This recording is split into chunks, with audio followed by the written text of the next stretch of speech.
This broadcast is under the direction and is copywritten by Champion Sports Radio. Any rebroadcast, retransmission, or use of the audio stream, and any and all other use of the accounts of this broadcast without the direct written consent and permission of Champion Sports Radio is strictly prohibited. All rights are reserved by Champion Sports Radio and ChampionSportsRadio.com.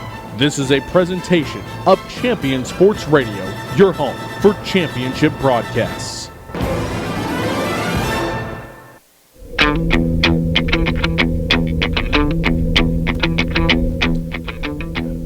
Welcome to Max Goldsmith Stadium in Lewisville, Texas. Site of tonight's battle, another one for Flower Mound within the LISD district. Good evening from Lewisville's Max Goldsmith Stadium. I'm Barry Probst, joined tonight by Rick Folletti. And Rick, both teams kind of smarting a little bit, coming off losses last week. Lewisville to Allen by a count of 49-13. And Flower Mound, in the Mound showdown, they fall to the Marcus Marauders 24-14, the final in that contest. Spirited effort by Flower Mound, but Logan Davis, their quarterback, gets 3 interceptions in the late going on drives, and even into the first half, when they could have easily been touchdowns, they were right in the game. It went down to the wire. Colton Pennington scooped up a fumble and returned it for a touchdown late in the game that definitely made it in doubt amongst these two teams. And Flower Mound looking to try to bounce back tonight and get their first district win.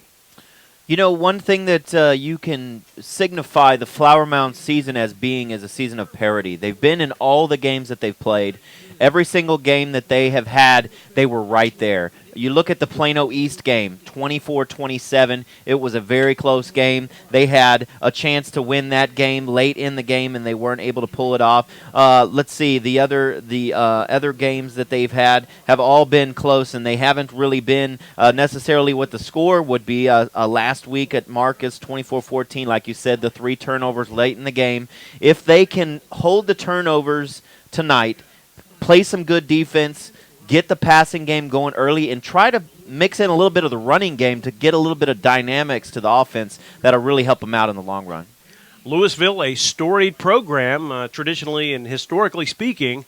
You know, they've got they were state finalists in 1972, and they won state titles in 1993 and 1996 under former Wishbone guru Ronnie Gage, and they had a lot of success in those days. And it's kind of ironic that up the road at Marcus Q. Britton kind of pioneered the spread in this state, more so than Todd Dodge. He was a precursor to Todd Dodge in pioneering the spread, and many teams across the state and North Texas have adopted it. Flower Mound, of course, one of those that runs 4 and 5 wides almost at every turn.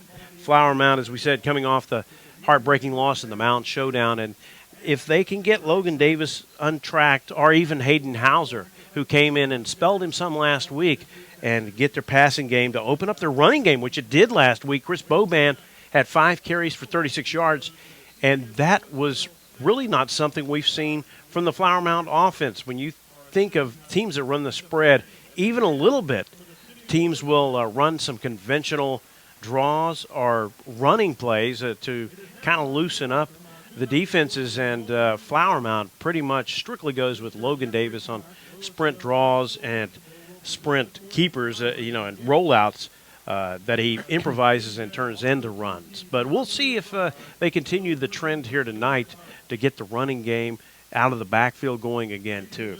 Well, I think the running game is going to be key to tonight, as a lot of you guys maybe not be here, but the clouds are starting to form. We are expecting rain, windy conditions, quite a bit of weather going to be moving through here tonight. I think the running game is going to play a vital part to tonight, Barry. Which team can get the running game going? As we say, the wind, the rain is going to be moving in. It's almost 100% chance that there will be rain. So neither team has been really successful on the ground this year. Lewisville, the top leading rusher for the team, Carl McGee, only 218 yards on 59 attempts. That's only 3.69 yards per attempt with 2 touchdowns. With Flower Mound, their leading rusher on the season, only 320 yards on 92 attempts, and that's Logan Davis, the quarterback. Yeah. Mm-hmm. So I think the running game is going to be important here tonight. Which team is going to be able to dedicate the running game tonight, and who's going to be successful will be a key to the game.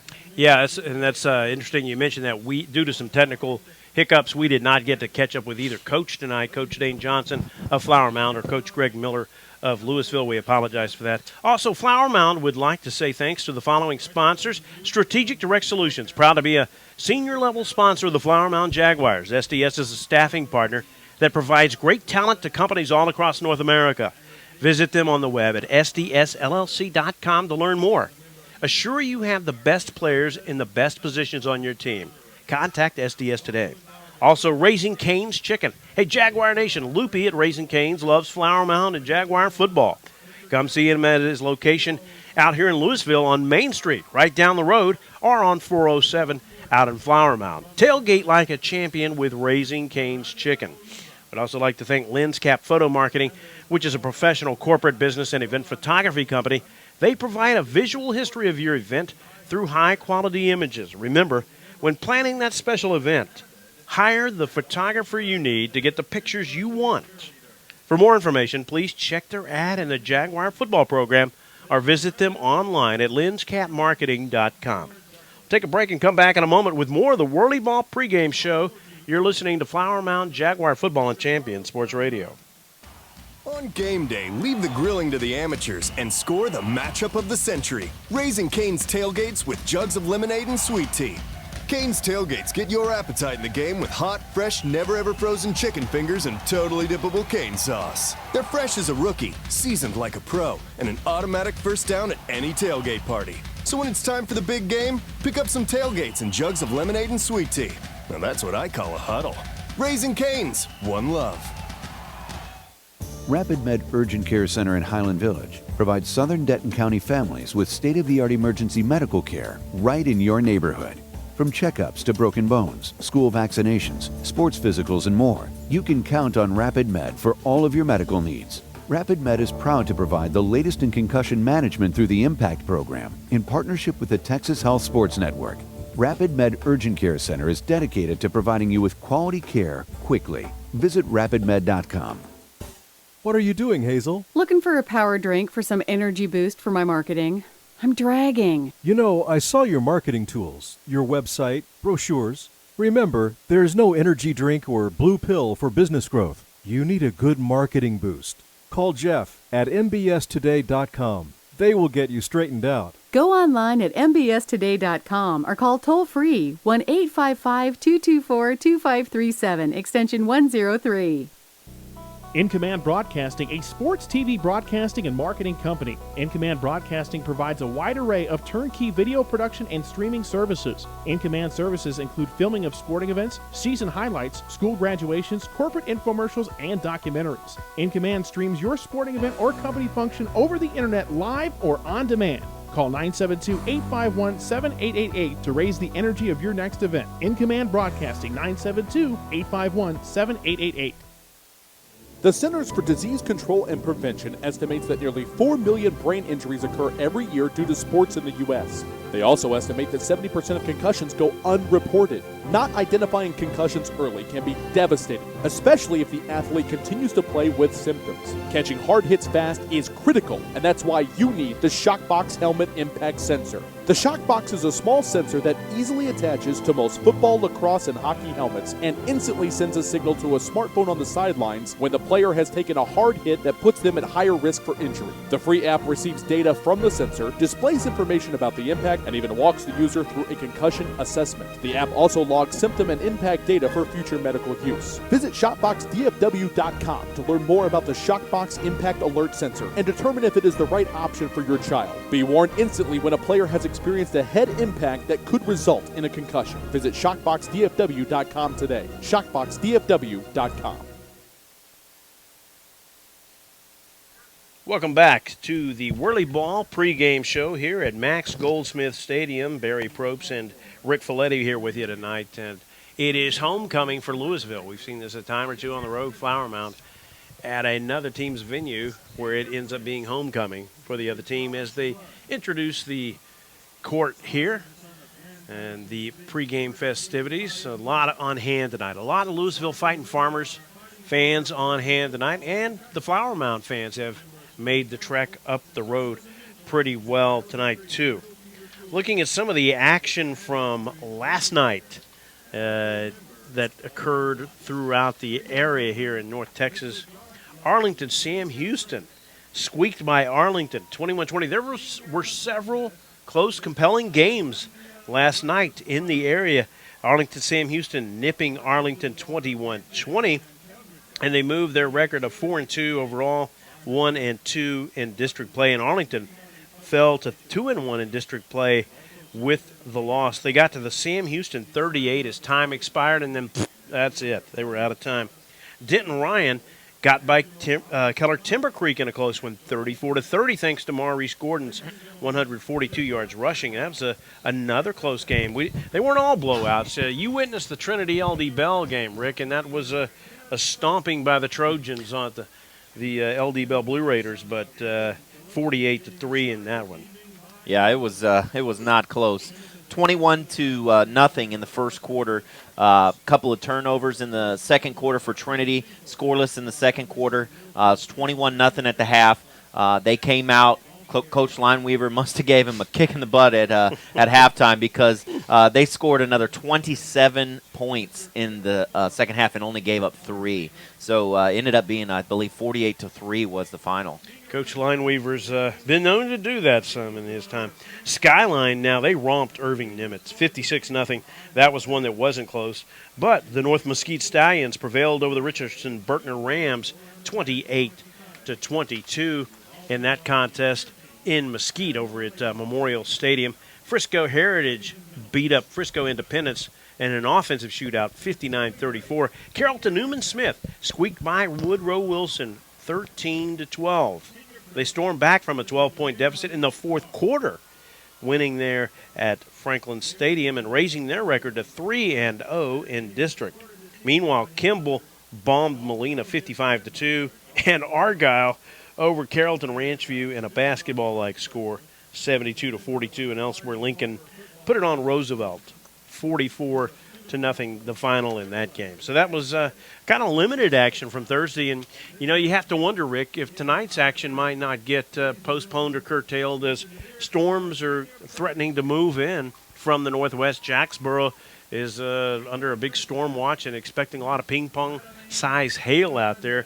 And that stuff will invariably be on its way, and who knows, before the end of tonight's game, we may see some dicey stuff come in this way. There's a couple of great things about being a broadcaster. We get to be inside. We are expecting some weather, and another great thing about what I do for a living on the side, I mean, obviously I don't get paid enough to be a broadcaster, I wish, but I drive a company truck, which is parked in the parking lot, so hail, come on down. Who cares, right? Well, and it's funny you say that we get to be in the booth because there's some locations in the Fort Worth area where it hasn't always been that way. We've had to do the game outside, and it was pretty chilly. Luckily, nothing that would damage equipment or anything like that. Well, we will take a quick break and come back in a moment with more of the Whirly Ball pregame show. You're listening to Flower Mound Jaguar football on Champion Sports Radio. Rapid Med Urgent Care Center in Highland Village provides Southern Denton County families with state-of-the-art emergency medical care right in your neighborhood. From checkups to broken bones, school vaccinations, sports physicals, and more, you can count on Rapid Med for all of your medical needs. Rapid Med is proud to provide the latest in concussion management through the IMPACT program in partnership with the Texas Health Sports Network. Rapid Med Urgent Care Center is dedicated to providing you with quality care quickly. Visit rapidmed.com.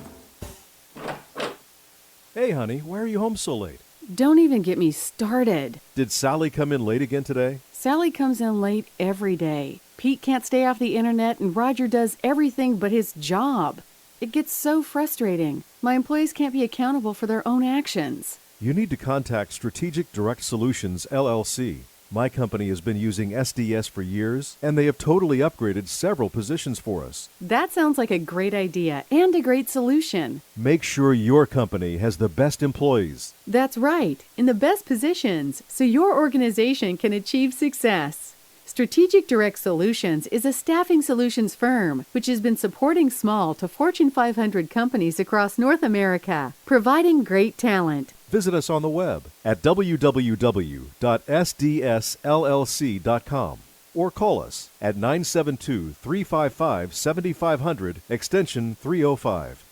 Football fans, with a Raising Cane's tailgate on the table, this meal is going into overtime. The first overall pick for any game comes piled high with hot, fresh, never-ever frozen chicken fingers and totally dippable cane sauce. So let's hear the stats. That's 100 chicken fingers, 100% premium, and 100% delicious. And with cold, refreshing jugs of lemonade and sweet tea also coming straight out of Raising Cane's, well, let's just say that's a full roster of flavor. Raising Cane's, one love.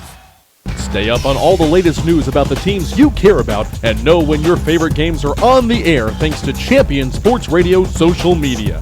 Either follow at Champion Sports on Twitter or like our Facebook page at facebook.com/Champion Sports Radio, and you will know what time your game starts, who was named Player of the Week, or what your school's alumni are doing in college. That's on Twitter at Champion Sports and facebook.com/Champion Sports Radio, your home for championship social media. There's a time and a place for everything. As you'll see, projections for the next quarter are... He shoots, he scores! 2 points for team middle management. The office is not one of them. Jack, can I see you in my office? No pouting, it's your ball. Let's see what you got. But Whirly Ball is. For corporate events, team building, and private parties, Whirly Ball in Hearst and Plano is electric fun. Test your skills on the arcade games. Zip around in your Whirly Bug for a Whirly Ball competition. Or play the most affordable laser tag in the city. Learn more at whirlyball.info. Writer Gerald Early said that when they study our civilization 2,000 years from now, there will only be 3 things that Americans will be known for: the Constitution, baseball, and jazz music. GDYO's Jazz Institute provides young musicians in North Texas the opportunity to learn what it means to be a jazz musician through weekly technique classes and combo rehearsals with professional jazz musicians. From the first note to the final round of applause, GDYO Jazz Institute concerts will amaze and delight both hardcore jazz cats and new fans alike. Learn more about the truly original American art form through the GDYO Jazz Institute online at gdyo.org/jazz.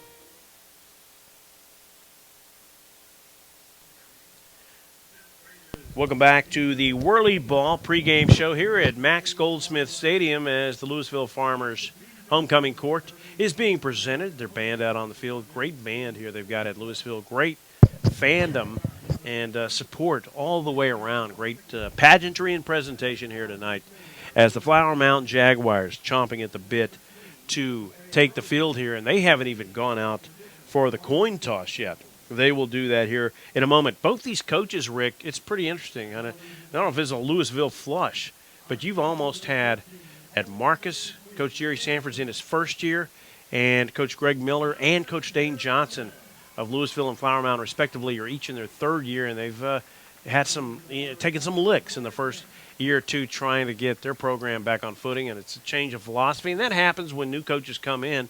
It doesn't matter who's left over or who decides to stick around and tough it out under new coaches' rules and those kind of things. And they're looking to do that. They were 3-7 last year. Lewisville was, and 1-9 the year before, looking to try to bounce back. And Flower Mound last year was like 1-9, and they're looking to, or 3-7 rather, and they're looking to bounce back now, 1-5 at the moment, trying to get that first district win.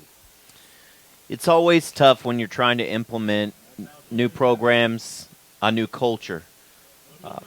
Football is all about culture with the coach. Every coach has a different philosophy. Some may have similarities, but he's going to have a philosophy about how he wants to practice, how he wants to run his team. And, each coach has to implement that as they see fit. And like you said, it's still real early for each of these coaches, so they're still trying to do that here tonight. We will take a quick break and come back here with more of the Whirly Ball pregame show. You're listening to Flower Mound Jaguar football on Champion Sports Radio.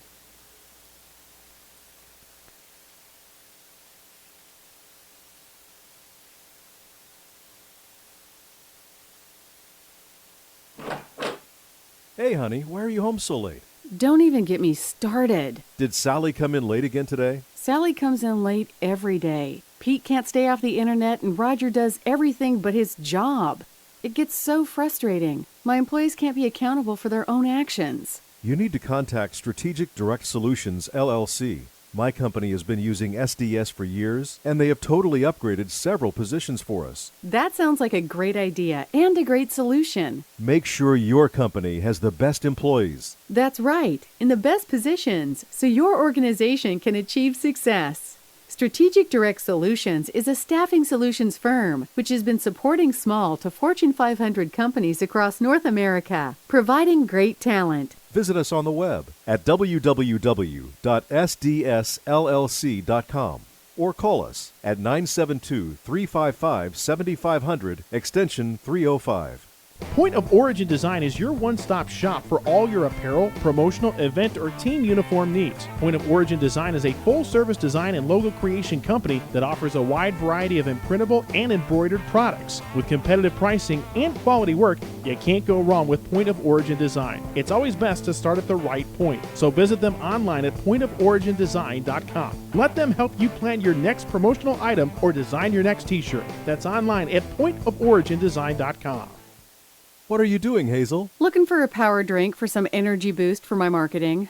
I'm dragging. You know, I saw your marketing tools, your website, brochures. Remember, there is no energy drink or blue pill for business growth. You need a good marketing boost. Call Jeff at mbstoday.com. They will get you straightened out. Go online at mbstoday.com or call toll-free 1-855-224-2537, extension 103.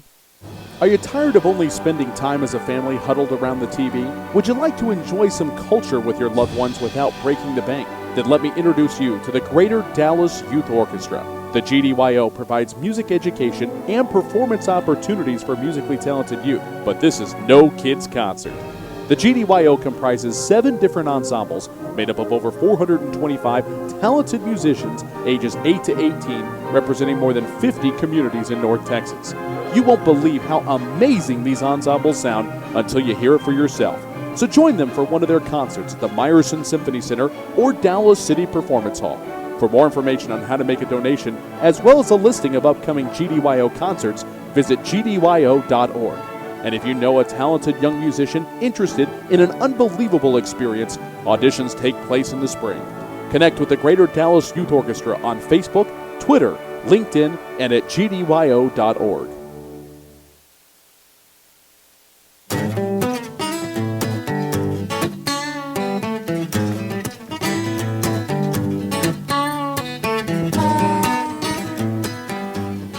What would you say? Well, it's homecoming here at Max Goldsmith Stadium. That's where the Farmers fans are saying. And Flower Mound and Lewisville getting set to flip it for the coin toss to see who will receive the opening kickoff. And we'll go ahead and set the starters for you here without further ado. And assuming Lewisville might start out on offense, the quarterback is Adrian Villarreal. 53 of 94 with 2 interceptions, 645 yards in the season. He is flanked by a running back, Carl McGee, and a fullback, Isaac McDonald. Across the front on the line, big senior Oscar Salinas, flanked by guards on the left, Quinn Bauer, and on the right, Alex Atchison. The tackles, Brandon Crockett on the right, and Denzel Okafor on the left, as the captains for each team make their way out, including Adrian Villarreal for Lewisville, and also Josh Lund and Kenny Phillips for the Lewisville Fighting Farmers. And we'll get the officials set for you here in just a moment. The starting receivers, Cameron Creal, Trinity Benson, the tight end, Mauricio Acosta, and the other wide receiver, Caleb Walker. That is for the Lewisville Fighting Farmers as they flip it out here. And the head referee, Flower Mound, appears to have won and will defer And I believe Lewisville is going to receive to start this one off. The Flower Mound got off to a red-hot start a couple of weeks ago against Plano, and then it just kind of went south on them after that. So Lewisville is indeed going to receive to start this kickoff, and I think we'll be going from our left to right as a flag guard comes out here too for the national anthem. We will take a quick break and come back with the opening kickoff in just a moment. You're listening to Flower Mound Jaguar football on Champion Sports Radio. Many heart conditions can be fixed, but many of us don't know we have a problem until it's too late. On April 2nd, 2009, Zachary Schraw, a 16-year-old sophomore offensive lineman, died of sudden cardiac arrest, the #1 cause of death among student athletes. Like so many SCA victims, Zach had no heart issues, nor did anyone in his family. If Zach had an echocardiogram, he might have been able to avoid suffering a condition that takes 10,000 of our youth each year. In his memory, Living for Zachary was formed to try and prevent SCA from taking the lives of youth everywhere. Join in the fight today and stop the silent killer of SCA by scheduling your young athlete for an echocardiogram, a procedure that can detect any heart issue with 99% accuracy. For more information, visit www.livingforzachary.org. That's living4zachary.org, and let your heart be heard.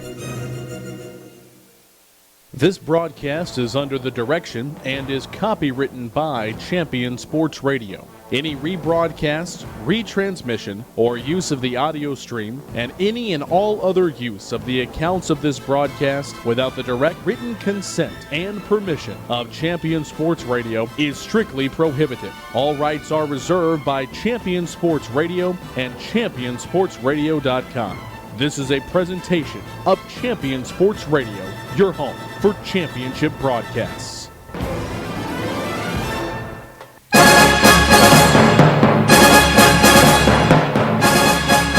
Well, it is that time now for the opening kickoff here at homecoming at Max Goldsmith Stadium in Lewisville.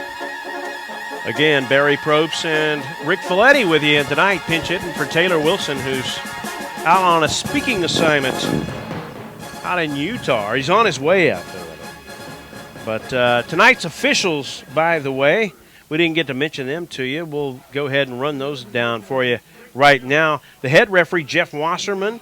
The rest of his crew is umpire Chuck LaCroix, the head linesman Chris Jenkins, the line judge Mac Tiggs, and the back judge Floyd Woods, as Lewisville will take the ball after the kickoff, ostensibly, if it's not an onside or pooch kick that is recovered by Marcus. But the kick returners back deep for them will be Josh Lund, Kenny Phillips, and Tavion Harlan. Those will be the guys back deep for Lewisville, and across the front for the Flower Mound unit out there on the field, along with Josh Grant, the kicker, Andrew Bullard, Ian Lawrence, Freddie Jackson, all those guys out there, Chris Irvin.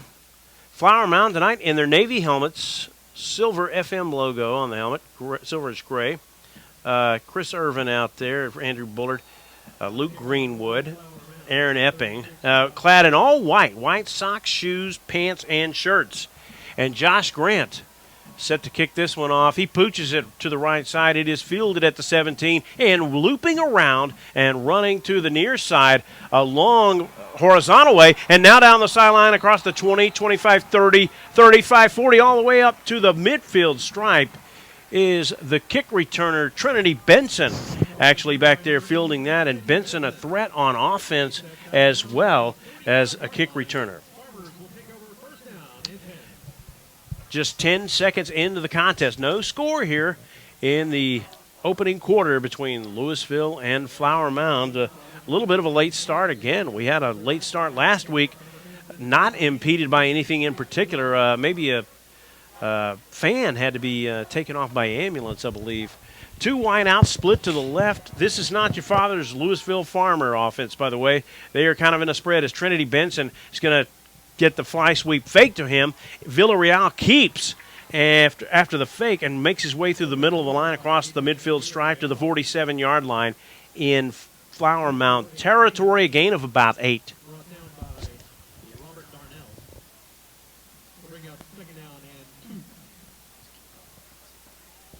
Well, are we capturing the 11:22 and counting. 2 wideouts split to the left. Tight end to the right side. 1 back set. Villarreal, long snap count.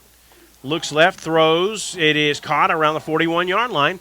And making the grab over there for the Lewisville Farmers.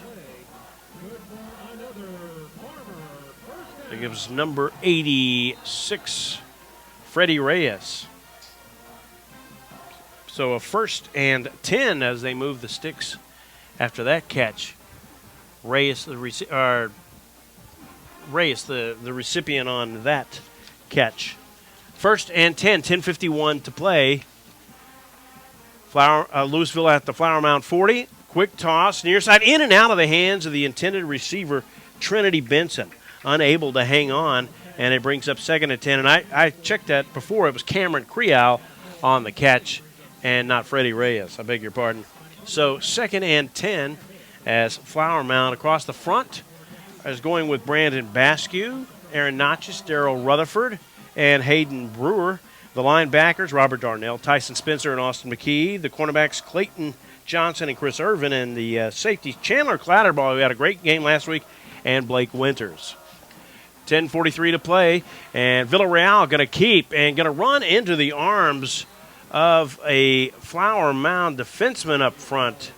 And it looked like it was Darrell Rutherford there, and on the stop, and Austin McKee assisting. Chase Limke, in as a linebacker on this one, too. 3rd and 9. Ball on the 39, so the Jaguars looking and needing to make a big stop here early on. They want to get a hot start. They have yet to really do that except in one game. 10:09 and counting. Nobody in the backfield with Villarreal. 3 receivers split to the right. Ball on the left hash. Villarreal fires left. Caught at the 40. Breaking away to the 35, 33-yard line. On the wide side of the field over there was Cameron Creal. Again, a catch for a gain of about 7. It's going to be short of the line to gain by a couple. It'll be 4th and 2. And will Lewisville go for it here in the early stages of this one? The scoreboard shows 3. Yeah, maybe it's closer to 3 than 2. 9:35 and counting here.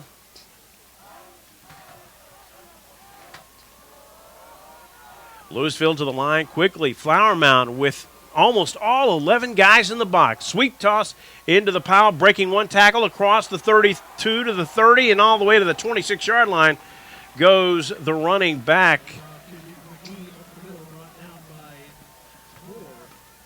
Carl McGee. So McGee gets a 7-yard gain. He had he was wrapped up in the backfield momentarily, Rick, and then he broke the tackle and got a gain of about 6 or 7 after it was said and done, and they moved the sticks again, their 2nd first down of the possession. Yeah, that play right there was just all about heart. McGee was caught in the backfield, broke a tackle, and sprinted ahead for the first down. 3 wideouts to the left, Trinity Benson, Cameron Creal, and looks like Terrell Shavers out there as we have a stoppage of play here early on. 8:50 in the first quarter. And we'll see what that is. A legal procedure there signaled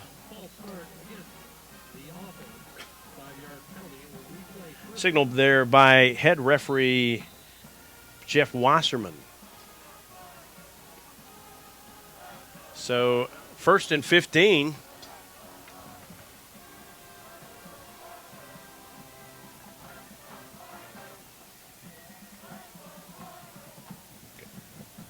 And quick hitter on the left side, quick toss to the 30, going to the 25, 20-yard line with the ball is Trinity Benson. A gain of about 7 on that play. So Lewisville Fighting Farmers striking here early. That one a gain of about 8. They get some of the penalty yardage back. Actually, check that, a gain of about 12. So it'll be 2nd and about 3 coming. It was 1st and 15 after the penalty. And the man coming in with the play looks to be Carl McGee. So they may go with a running back this time. They may go with 2 running backs this time. He's actually got a fullback and a tailback back there. Villarreal in the eye. Play action. looks downfield, pump fakes, then throws, caught up around the 8-yard line. And making the stop over there, the tackle is Devin Coleman after Cameron Creal hauls it in for a gain of 11. That was just... I was supposed to say another Farmer first down. That was an excellent route that time by Creal. A little stop pattern and turn into the inside. Really nice route. Just excellent pitch and catch there from the quarterback to the receiver. So first and goal for the Farmers, 7:33 here in the contest. Lewisville going with 2 wideouts to the right. Ball is on the left hash. 1 back set. Villarreal in the shotgun. Long snap count. He gives to the tailback McGee to the 5 to the 3 he goes, and he's upended at that point. Carl McGee on that carry for a gain of about 5 or 6 all the way to the 2-yard line. One of the things we talked about early in this game is the offensive line versus the defensive line of each team. Here early, we're seeing Lewisville get a nice push up front. And I beg your pardon, I said Carl, it's Kerry McGee. Couldn't make out the I there. This is a power I formation to the left side. Full house backfield. They give to McGee the deep back, and he is in for the touchdown. Kerry McGee carries it in for a Farmer touchdown with 6:39 to play. It is 6-0 Farmers with the extra point attempt to come. They were already at about the half-yard line to start that play. They had a really nice push up front, got him into the end zone. That you got to think that's exactly what Lewisville wanted to do coming in here early, was run the football. They line up in the swinging gate, and then they swing over to get it down on to try the extra point is Matt McDonald. The snap is there. The kick is up by McDonald, and it is good out of the hold of Aubrey and Bob. So Lewisville takes a 7-0 lead with 6:39 to play in the opening quarter. We'll take a break and come back. You're listening to Jaguar Football on Champion Sports Radio. Strategic Direct Solutions is a staffing solutions firm which has been supporting small to Fortune 500 companies across North America, providing great talent. Visit us on the web at www.sdsllc.com or call us at 972-355-7500, extension 305. Stay up on all the latest news about the teams you care about and know when your favorite games are on the air thanks to Champion Sports Radio social media. Either follow @Champion Sports on Twitter or like our Facebook page at facebook.com/Champion Sports Radio, and you will know what time your game starts, who was named Player of the Week, or what your school's alumni are doing in college. That's on Twitter @Champion Sports and facebook.com/Champion Sports Radio, your home for championship social media.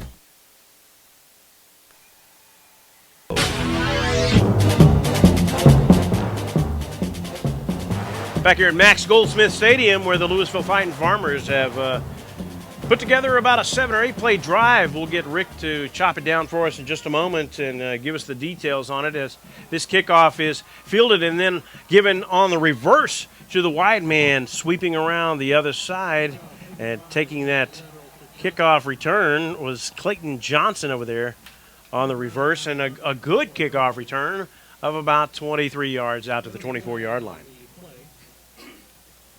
So, Rick, about how many plays did that one eclipse on that drive?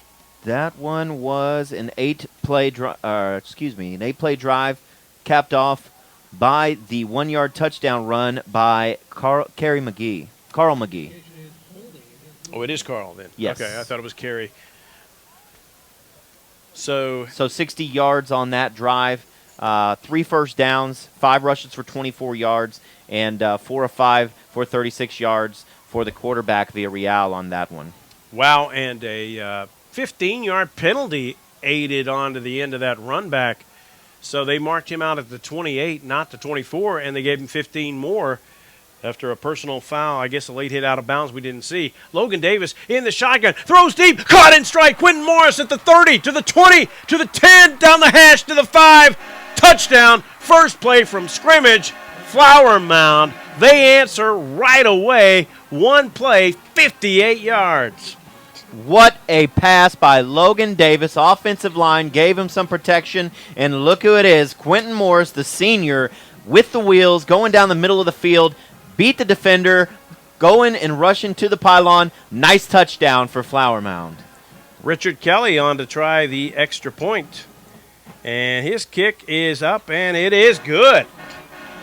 And Flower Mound has come right back and tied this one up in 15 seconds. We'll take a break and come back. Our new score, it is Flower Mound 7 and Lewisville 7. You're listening to Flower Mound Jaguar football on Champion Sports Radio. And score the matchup of the century. Raising Cane's tailgates with jugs of lemonade and sweet tea.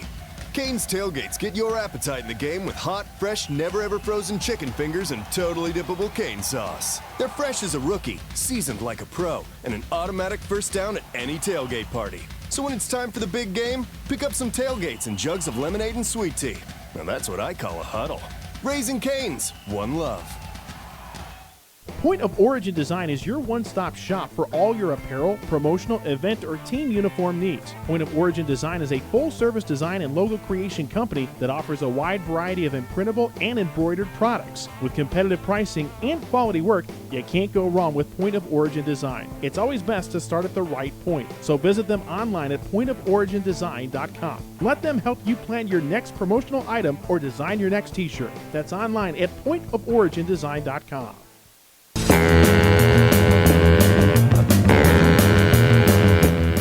Well, it didn't take long at all. One play for the Flower Mound Jaguars to tie it up on a 58-yard touchdown pass on a great play by Logan Davis. He is adept at the quarterback draw, and he sucked the whole defense in, made them bite. Quentin Morris, he hit him over the top. And now Josh Grant pooches this one to the left side, fielded and bobbled at the 15, coming to the 20, 25, and wrapped up there right away by the great coverage of the Flower Mound kickoff unit.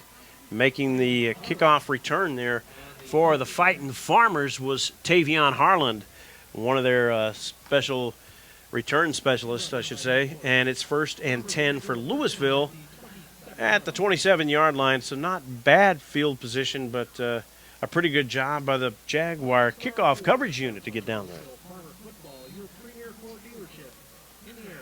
And Lewisville this time is going to start out with 3 wides to the left, ball on the right hash, and 1 back set.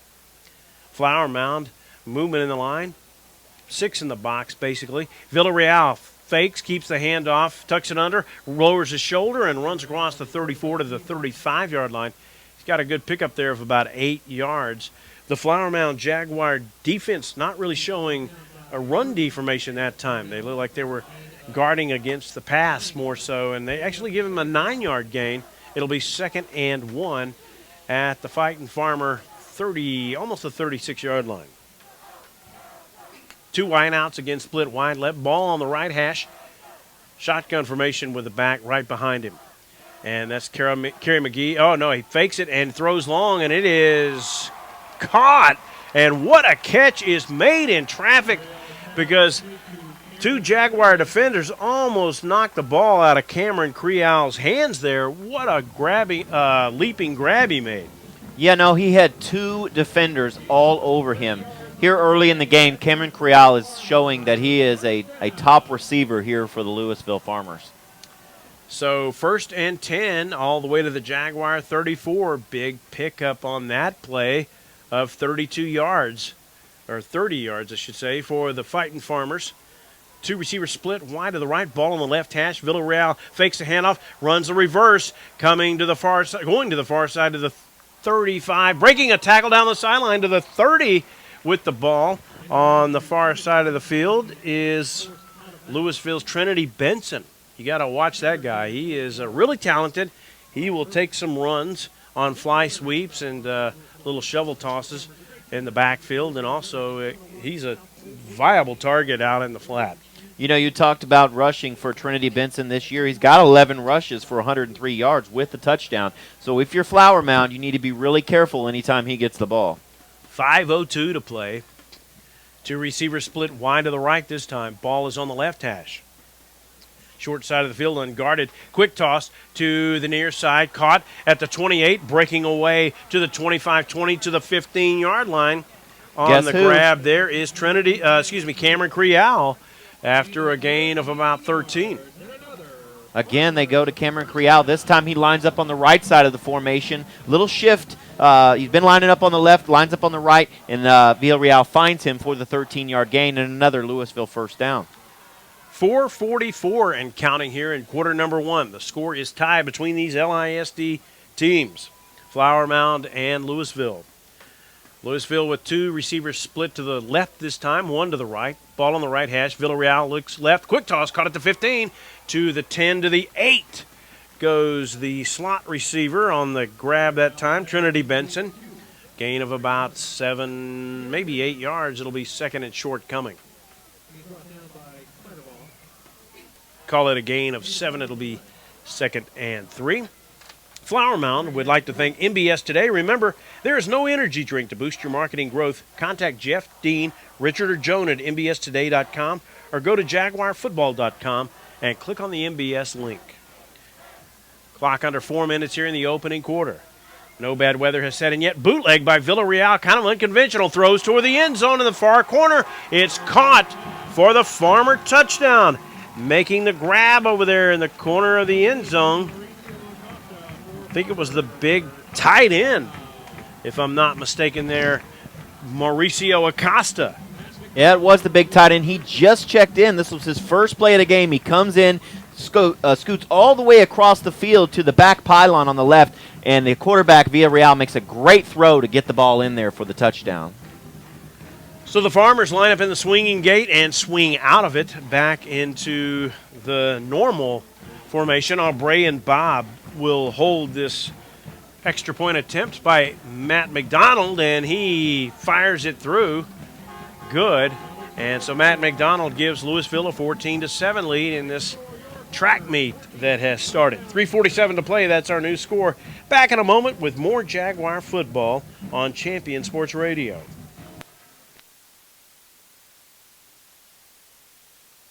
Care Center in Highland Village provides Southern Denton County families with state-of-the-art emergency medical care right in your neighborhood. From checkups to broken bones, school vaccinations, sports physicals, and more, you can count on Rapid Med for all of your medical needs. Rapid Med is proud to provide the latest in concussion management through the IMPACT program in partnership with the Texas Health Sports Network.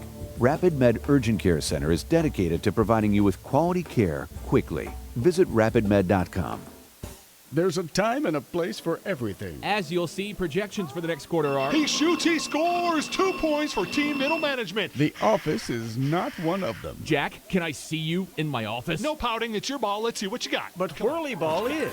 For corporate events, team building, and private parties, Whirly Ball in Hearst and Plano is electric fun. Test your skills on the arcade games. Zip around in your Whirly Bug for a Whirly Ball competition. Or play the most affordable laser tag in the city. Learn more at whirlyball.info.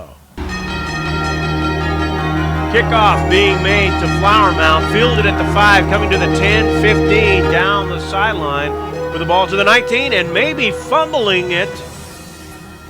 Not sure. Lewisville thinking they have it, and perhaps they do. They do indeed. I think Nick Ryan was the kick returner there, and they pried it out of his hands.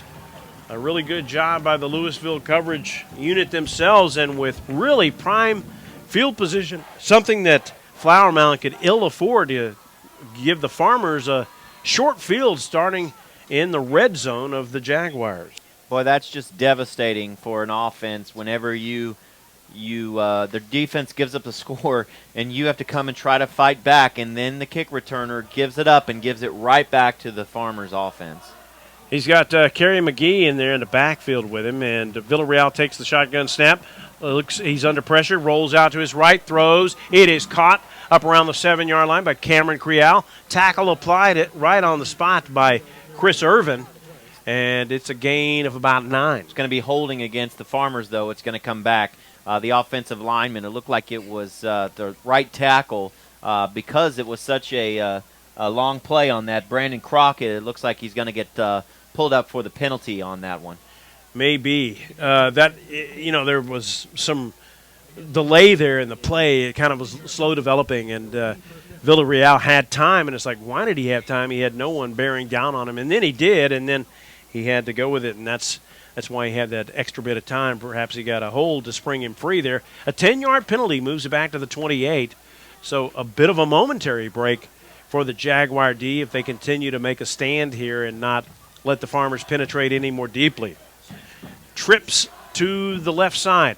One back in the backfield with Villarreal. He tucks it under, runs, but he cannot escape the grasp of a couple of Jaguars. In there on the stop was Brandon Baskew, and Blake Winters up from his safety spot to make the tackle. A gain of only one, if that. A modest gain, maybe a negligible gain. It'll bring up second and long, about 20 needed. That was really the first time tonight that I've seen pressure from the Flower Mound defensive line. Number 64 had a really nice push up front. That's going to be Oscar Mendez. He also plays our defensive tackle. He had a really good push up front to break that play up there. 14-7 our score, 2:25 and counting. Villarreal rolling out left, now reversing field, and he is going to be pulled down from behind. Great open field tackle by Austin McKee, the linebacker, to chase him down, because if McKee doesn't drag him down, he's got a lot of running room. And again, virtually no gain, if any, on that play. Maybe a yard and a half. It'll be third and long, about 18 needed. Great play by McKee. Really nice penetration again by the defensive line. Villarreal was just able to escape that. And, again, a nice play, like you said, that time made by McGee to get the tackle. Clock under 2 minutes here in the opening quarter. Lewisville on top of Flower Mound at the moment, 14-7, trying to get more. Villarreal in the shotgun. Play action fake. There's pressure being applied. Villarreal hit as he throws, and he has walloped a good amount. And I tell you what, the guy providing pressure off the edge, I think Hayden Brewer or Baskew was just getting undressed over there, and they didn't throw a holding penalty that time, and they really should have. Well, Austin McKee, off the left side of the formation, just blew by Brandon Crockett, the offensive lineman for Lewisville, and Villarreal had no chance to stand in that pocket. He had to get rid of that ball. He was feeling the pressure. I'm not sure what Isaac McDonald's long is this year, but this would be a no short kick. It's a 43-yard attempt. Aubrey and Bob to hold. He's awaiting the snap, head-high snap. McDonald gets the kick away, and it is good. Wow. He cleared it by about 4 or 5 yards at least. So Isaac McDonald's 43-yard field goal gives Lewisville, Matt McDonald, I beg your pardon, not Isaac McDonald, gives Lewisville a 17-7 lead. We'll take a break and come back in a moment with more Jaguar football on Champion Sports Radio. What are you doing, Hazel? Looking for a power drink for some energy boost for my marketing.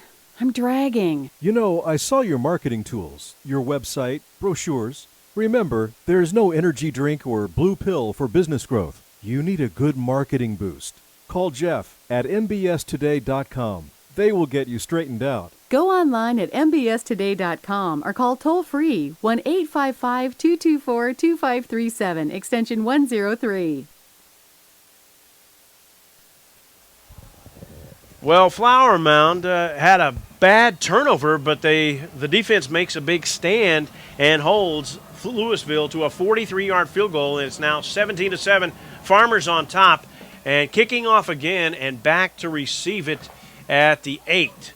Coming to the 10, 15, 20 is Clayton Johnson. Big hole, running room up the sideline to the 25, 30, 35 goes Clayton Johnson there.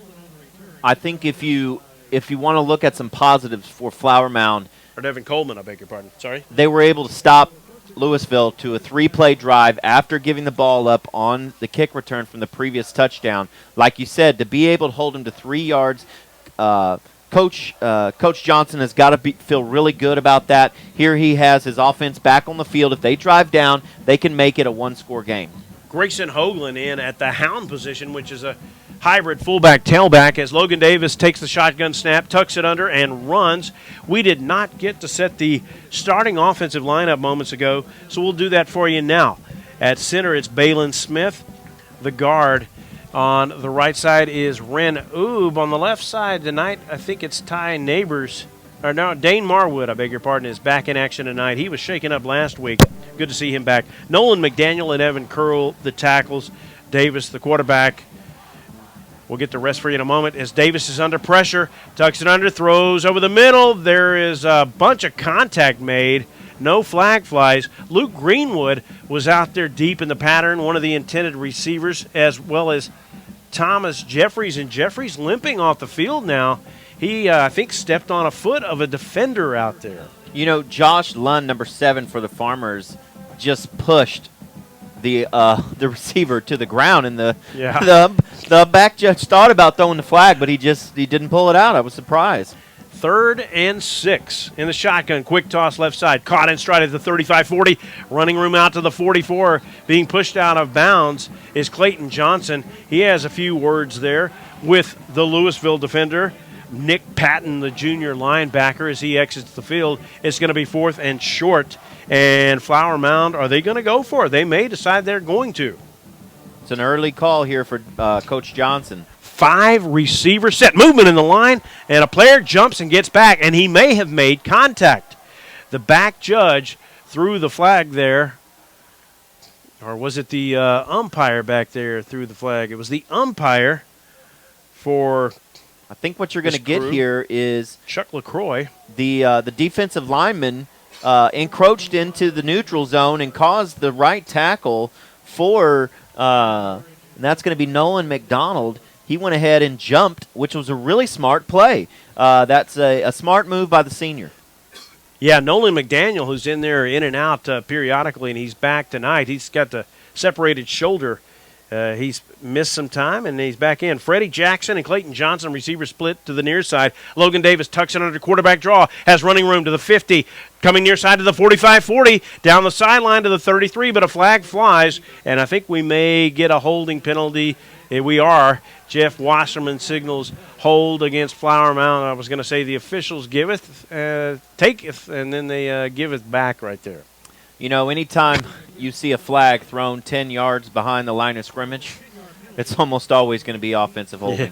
Yeah, rarely is it going to be some quirky sideline warning or something on the opposing team or an unsportsmanlike conduct or anything like that. You're indeed correct, Rick. 1st and 20 after the hold. They mark it back to the 39 in Jaguar territory. One back set. Chris Boban. They fake the handoff to him. Logan Davis keeps looking for running room. He runs into a pile of Farmers there as the blocking kind of broke down. There was momentary blocking out on the edge there provided by Boban and a couple of others, including Carter Severson in there, who was pulling from his far guard position, but the blocking kind of broke down. And that is the last play of the first quarter with our score Lewisville 17, Flower Mound 7. We'll come back in a moment with more Flower Mound Jaguar football on Champion Sports Radio. In Command Broadcasting, a sports TV broadcasting and marketing company. In Command Broadcasting provides a wide array of turnkey video production and streaming services. In Command services include filming of sporting events, season highlights, school graduations, corporate infomercials, and documentaries. In Command streams your sporting event or company function over the internet live or on demand. Call 972-851-7888 to raise the energy of your next event. In Command Broadcasting, 972-851-7888.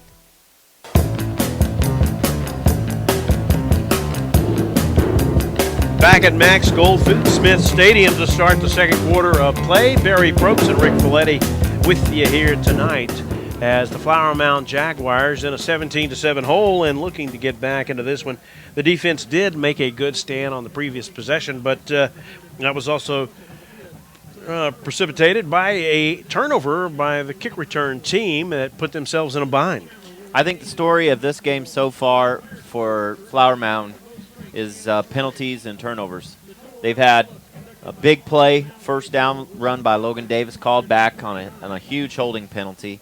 And a turnover, as you said, deep in their zone to give the ball to Lewisville. They did stop them for a field goal, but that did put the extra 3 points on the board after the touchdown. So instead of looking at a 14-7 with the ball, driving down your in deep in your own zone. You turn the ball over, give it to Lewisville. They score, kick a field goal, and now you're down by 10 points. Yeah, and indeed, that has kind of been the case on and off. Turnovers have plagued this team, especially last week. 3 picks, not necessarily the fault of Logan Davis. Some deflections and some hurries there that occurred, but nonetheless, they had chances to score and weren't able to get it done. Excuse me. No, I was just saying, looking at the offensive line, they play a little bit of a Texas Tech kind of split formation in the offensive line. As Davis in the shotgun tucks it under, keeps sprint to the right side. But again, 5 Farmers waiting for him. Colton Wilson was out on the edge trying to provide a block, but he can't take on 4 guys. And the Farmers kind of sniffed out that that's what he was going to do from the get-go. They all flooded that side and gambled correctly. It's a 2-yard gain, but it's going to be 3rd and 10. So they've made up 10 yards of the 20 they needed. They've got to get to the 41 in Farmer territory. That's the line to gain here. Brendan Alves, who had a great game last week, checks into the contest right now in the slot on the right. 5 receiver set. Davis with time, throws deep over the middle, intended for Alves, but Davis airmailed that one a little too hard and high for the intended recipient, and Flower Mound will be facing a punting situation. 4th and 10 from their 49. I say they'll have to punt. This team has faked it several times this year, and with success. They have had some crazy plays against Plano. Was that Plano East where we saw them fake it in the deflection? Yeah, you were on the other crew, and going back to that firsthand. Going back to that last play, Alves was open, and Logan Davis just overthrew him just a little bit. He had him there. That was a really nice route by Brendan Alves. And again, no streamers on these uprights, so you can't get a good idea of the wind. It was 90 degrees at kickoff, folks. It is really sweltering out there as this punt by Josh Grant goes out to the right, and a flag thrown from the field judge way out there. He threw it as hard as he could. Really deliberate toss there by the back judge. Not sure the meaning of that flag. We'll have to see here. It is a hold on the Farmers, and I mean this judge really threw that flag a long way. Somebody give him an NFL contract. He could be a quarterback. That was a nice throw. And I think I said Richard Kelly on the extra point, and it was actually Josh Grant handling that. So I guess he's handling both duties tonight. Not Richard Kelly usually handles the field goal place-kicking duties, and Josh Grant the long-kicking and punting duties. But I guess tonight he's taking care of all of it. As the Farmers going from our right to left here to start the early part of the second quarter, and they're clad in their all maroon helmets, jerseys, and pants. Villarreal fakes the handoff, keeps, has a hole through the middle across the 15, 20. To the 22 he goes, maybe even the 24. They're going to spot him all the way up there. A gain of about 8 for Adrian Villarreal. It'll be 2nd and short. The Villarreal wasn't even touched until he got to the defensive back level. Anytime you can have your quarterback run through the defense, not be touched by anyone until he gets to a defensive back, it's going to be a long night for your defense. They got to step it up. They got to get a little bit of pressure up front to get to the quarterback. Chase Lemke, a linebacker, cheating all the way up on the line. They got 5 guys on the line to try to combat that. Quick toss by Villarreal to the wide side, and bearing down over there from his safety spot was Chandler Clatterbaugh, trying to jump the route. Almost did it. The pass went incomplete, but Clatterbaugh, just the mere presence of him sprinting in there, probably had to disrupt that some. And if he had picked it, it was a pick 6. And like you said, they stack the line that time. They bring a little bit more pressure. What does that do? It forces Villarreal to throw the ball a little bit quicker outside, and then forces a bad throw, incomplete pass. So 3rd and 2 after that little incomplete pass.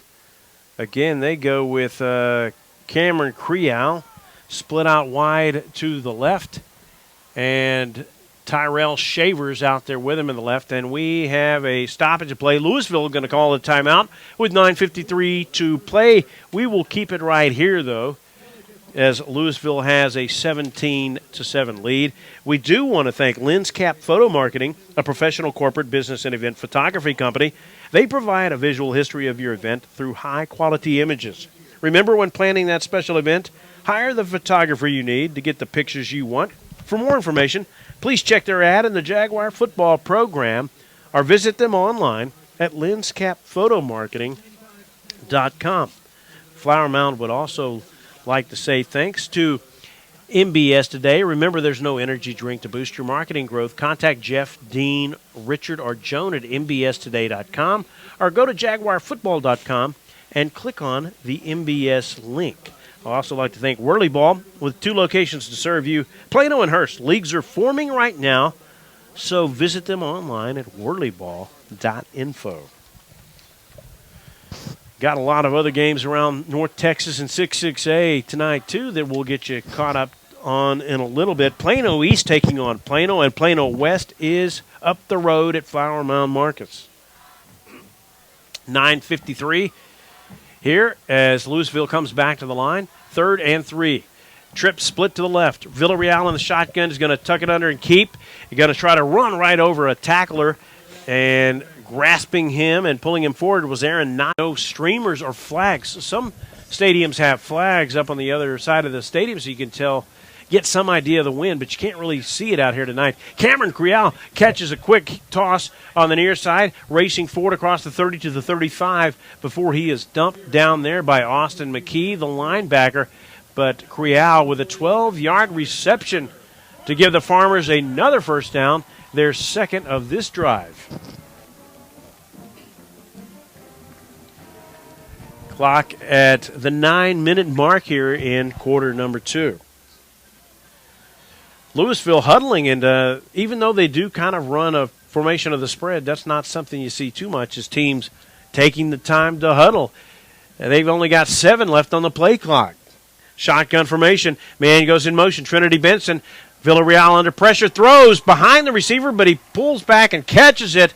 Nice grab by the receiver over there, Cameron Creal, having to reach back behind him and pull that one in for a gain of 12 all the way to the 49-yard line. Another Farmer first down, their 3rd of this drive. I believe that's already 8 catches for Cameron Creal on the night, up to almost 90 yards. We'll get the exact figure here in just a second. Farmers back up to the line. It's kind of a deliberate offense. They take their time. Again, the play clock down to 8. So they have 40 at the end of each play. But they're taking their time. Little sweet toss into the pile. Hit really hard is Kerry McGee, the tailback there. He was hit a lick by both Robert Darnell and Tyson Spencer in on that stop. Jaguars making wholesale changes as Aaron Notches, Austin McKee, Duke Carrillo, and one other player come off the field. Into the lineup now is Hayden Brewer, Darrell Rutherford, Colin Alford, Chase Lemke, Robert Darnell in as linebackers, Colton Pennington, who scooped up a fumble last week and returned it for a TD, Tyson Spencer, Devin Coleman, and Clayton Johnston, the corners. And Villarreal fakes the handoff, rolls out right, has time, throws long downfield, got a man, and it is caught, or incomplete rather, up around the 26-yard line. He had a receiver way up there, Trinity Benson, but Benson not able to catch it in bounds. Blake Winters that time, left cornerback on the coverage. Not great coverage, but he was there just enough to disrupt the play and get the incomplete pass. He and Chandler Clatterbaugh busy from their safety positions back there. They both had a really good game last week, especially Clatterbaugh, both on the offensive side of the ball and on the defensive side of the ball. But Clatterbaugh plays a lot of snaps. 7 men in the box for Flower Mound. Pressure, and this play stops. The whistle is blown, and the Farmers take another timeout before the play gets underway. 7:26 to play, 17-7 our score. We'll take a break and come back in a moment with the resumption of this 3rd down play. You're listening to Jaguar Football on Champion Sports Radio. Harold Early said that when they study our civilization 2,000 years from now, there will only be 3 things that Americans will be known for: the Constitution, baseball, and jazz music. GDYO's Jazz Institute provides young musicians in North Texas the opportunity to learn what it means to be a jazz musician through weekly technique classes and combo rehearsals with professional jazz musicians. From the first note to the final round of applause, GDYO Jazz Institute concerts will amaze and delight both hardcore jazz cats and new fans alike. Learn more about the truly original American art form through the GDYO Jazz Institute online at gdyo.org/jazz.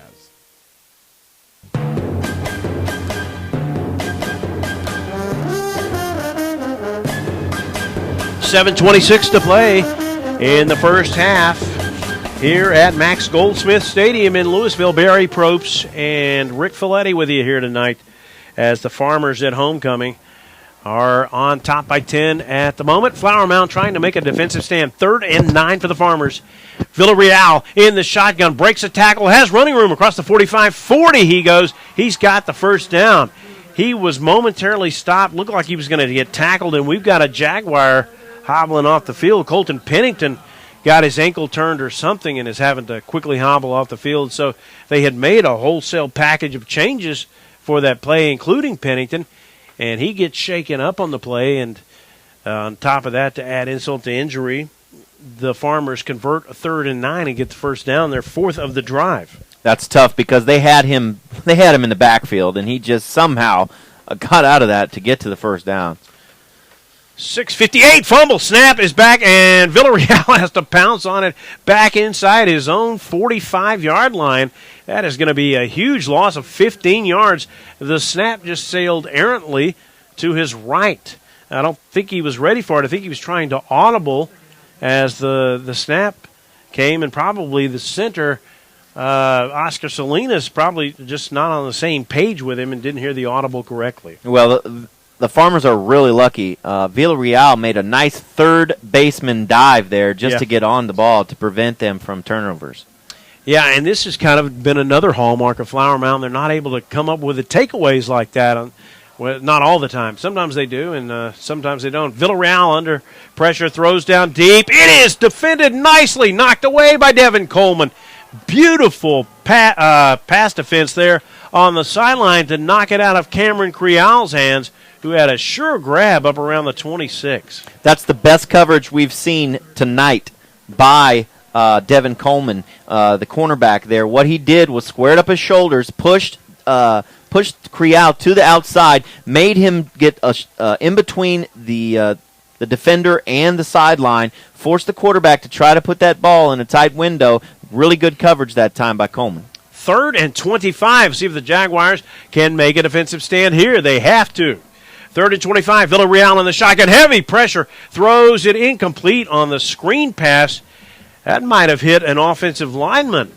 You could probably petition for a penalty here that it was illegal touching, but none the worse for wear. The Jaguar D gets 3 and out on that series after Lewisville had gotten 4 first downs on that possession. Held the ball only for about 3.5 minutes on the clock, if you can imagine that. And if the Jaguars have any hope of winning this game, they needed that stop. That was a huge, huge defensive stand. They should have pretty good field position here to start the drive. Head high snap. Big rush put on to Mac McDonald. He gets it away.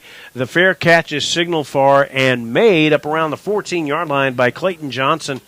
And I tell you what, bearing down on the punter was Chandler Clatterbaugh and maybe Dylan Tillotson over there rushing in to almost block the punt of Mac McDonald. But he gets away a nice one.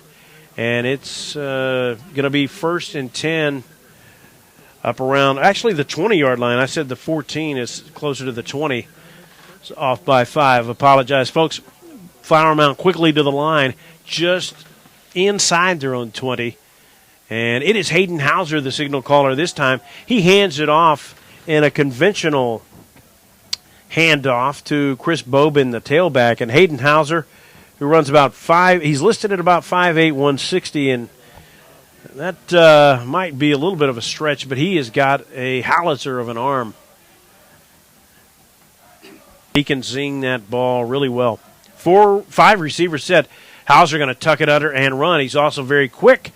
He takes the hit and carries it across the 20 to the 23-yard line. stop being made over there by the Fighting Farmers' big defensive end, Kobe Neal, the big junior defensive end, as the Jaguars here with Hauser. And he will spell Logan Davis from time to time where Davis is not injured. Most people might get the feeling that is the quarterback injured, but no, they give him a rest because he's under so much stress. Hauser, quick toss, caught at the 28, trying to break the tackle but not able to do so, and is it fumbled? I thought the receiver may have actually been down. Luke Greenwood, or Brendan Alves, I beg your pardon, making the grab and the gain of about 7 or 8. He's going to be short of the first down, though, by a couple of yards, and Flower Mound will likely punt this away, facing 4th and 2. I don't really like the spot there. I thought he had the forward progress to the 30 for the first down, but the line judge put it at the 28. I say they're going to punt it. They're not going to punt it at all. They're going for it. 4th and 2, and there's movement, and the flag comes out. The line judge comes out and throws the flag quickly on the receiver, Tillotson, who just barely moved. We haven't seen Dylan Tillotson in the lineup much as a wide receiver. He is the long snapper and handles some other special teams chores. But, you know, I don't know if the coach maybe instructed him to do that. If the play got too long because they were going to try to maybe draw them off. And he said if it doesn't go, just, you know, either the delay of game or the legal procedure, because 4th and 2 at your own 28 is a dicey proposition. And Josh Grant is in to punt and gets away a nice one, standing back inside his own 15. Fair catch call for and made by Trinity Benson at the 45-yard line in Farmer territory after a 33-yard punt by Josh Grant. And you follow Flower Mound more than I do. What is Coach Johnson thinking, bringing in Hayden Hauser, obviously deep in their own zone? What do you think he was looking for there? Well, he does this a lot. He spells him. Sometimes it's to give them an offensive charge, and sometimes it's just to mainly give Logan Davis a break. Right. Quick toss by Villarreal, and what defense applied by the linebacker or the safety Chandler Clatterball, who comes up and makes a great tackle, but is going to get him for taunting. Going to get a penalty flag assessed, and was it taunting or did he lead with a crown, or what are they going to argue? They're going to call unsportsmanlike conduct. He taunted him. They are going to call that. A great defensive play made by him, and it's nullified. I thought that was pretty weak, though, to be honest with you. He got up. Yeah, he kind of looked at him when he got up, but he didn't say anything to him. He did look at him, but they're going to call that every single time in high school football. And I guess there's even more of an effort made to crack down on that thing across every level of competition. High school, college, pro, even leagues on down low. So it is a 1st and 10 by virtue of a penalty for Lewisville. 7 men in the box. Villarreal, bootleg on the play fake, throws downfield long, got a man incomplete. And there's another flag on an uncatchable pass. But is this going to be a defenseless receiver type penalty called? Either way, this is going to be another 15-yarder applied against Flower Mound. It looked to me like number 9 was on the coverage. That's Aaron Epping. And looked to me like he got a little bit too early there on the receiver. That's 2 huge penalties. That's 30 yards in penalties in 2 plays. Again, what we've said here tonight with the Achilles heel of Flower Mound has been the turnovers and the penalties, and now we have another penalty coming in here. Not sure the call on that one. I don't think safeties coach Mike Chiavarini's too thrilled with that call. I think the Flower Mound coaches and players were petitioning that, it was uncatchable, and maybe it's debatable. I'm not sure if that was catchable or not. But another unsportsmanlike conduct penalty assessed to Flower Mound, and they have racked up 3 15-yard penalties in basically one play. They have gone all the way from basically their own 45-yard line down to the 14-yard line on penalties. Yeah. That's tough. Chandler Clatterbaugh made a great defensive play, and then it kind of blew up in their face. Flower Mound taking a timeout to regain their composure here. 3:29 to play. Lewisville on top, 17-7. We'll take a break, too, and come back in a moment with more Jaguar football on Champion Sports Radio.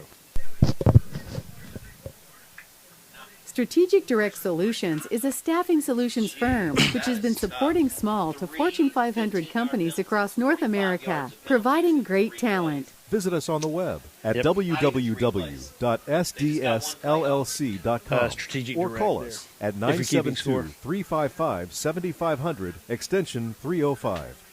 Football fans, with the Raising Cane's tailgate on the table, this meal is going into overtime.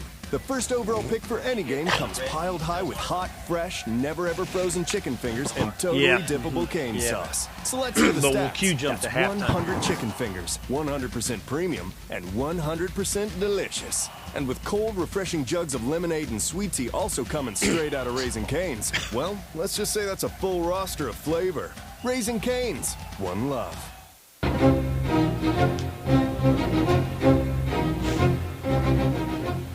Back at Max Goldsmith Stadium, 3:29 to play in the second quarter. Lewisville on top, 17-7, moving down the field by virtue of the yellow flag. Trinity Benson goes in motion. Villarreal looking left, throwing for the end zone. Got a man. It is caught. Touchdown.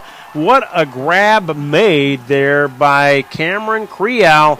His 9th catch of the contest. And it was really good pass defense. That's the tough thing back there is Aaron Epping, I think, was defending, and he had really good coverage. But that's just a tip of the hat to Cameron Creal. It was a great play made. Absolutely. That time, Barry, again, Villarreal steps up, makes a really nice throw. Cameron Creal goes up, uses his height against the shorter defender, and is able to come up with a huge grab. Again, he's got 9 receptions on the night, and he's got 2 touchdowns. One touchdown on the night. And Matt McDonald's extra point is good, so Lewisville now has a 24-7 lead, 3:23 to play before halftime. We'll take a break and come back in a moment with more Jaguar football on Champion Sports Radio. Rapid Med Urgent Care Center in Highland Village provides Southern Denton County families with state-of-the-art emergency medical care right in your neighborhood. From checkups to broken bones, school vaccinations, sports physicals, and more, you can count on Rapid Med for all of your medical needs. Rapid Med is proud to provide the latest in concussion management through the IMPACT program in partnership with the Texas Health Sports Network. Rapid Med Urgent Care Center is dedicated to providing you with quality care quickly. Visit rapidmed.com. What are you doing, Hazel? Looking for a power drink for some energy boost for my marketing. I'm dragging. You know, I saw your marketing tools, your website, brochures. Remember, there's no energy drink or blue pill for business growth. You need a good marketing boost. Call Jeff at mbstoday.com. They will get you straightened out. Go online at mbstoday.com or call toll-free 1-855-224-2537, extension 103. Matt McDonald with the pooch kick here. And it is fumbled. Ball is loose. And did Lewisville come up with it, or did Flower Mound come up with it? No signal yet who has come up with a loose ball. Flower Mound may have gotten back on top of it. I think that's the case. Head referee Jeff Wasserman signaling that it is that a penalty on Lewisville? I didn't see a flag down. If that was the case, it looked like he kind of signaled a penalty on them. There was a flag in the play. There is some laundry on the field. He was like standing right on top of it. I couldn't see it out there. Yeah, you're right. And did it travel far enough? I mean, or was it interference? It looked like it was probably interference. They didn't give him enough time. Yeah, that's what they're calling a 15-yard penalty. And so now Flower Mound gets the benefit of a 15-yard penalty. And Rick, that scoring drive you were going to recap, it was pretty much all penalties, right? Yeah, that's there was only one play on that drive was the pass, the 14-yard pass to Tyler Shavers is actually who they're saying is going to be the one who caught that ball. Tyler Shavers, 1 catch for 14 yards on the drive with 1 TD. The penalties were huge on that last drive. Logan Davis back in, quick toss toward the far sideline, caught immediately over there by Clayton Johnson on the far side of the field.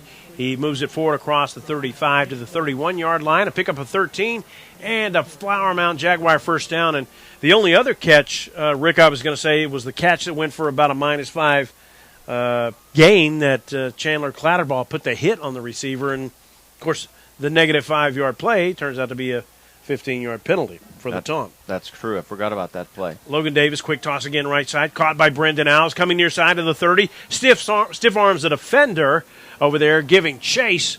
The cornerback, Corey Williams, the cornerback, making the tackle, and Brendan Alves gives them a small gain of about 4 yards. It'll be 2nd and 6. If you're Flower Mound, you got to put the ball in the end zone here. 3:05 left in the half. You get the ball in the second half. If they can put points on the board here and get the ball and put points back on in the second half, they'll be looking good. Davis with time, looking down the field, throws deep. Is it caught?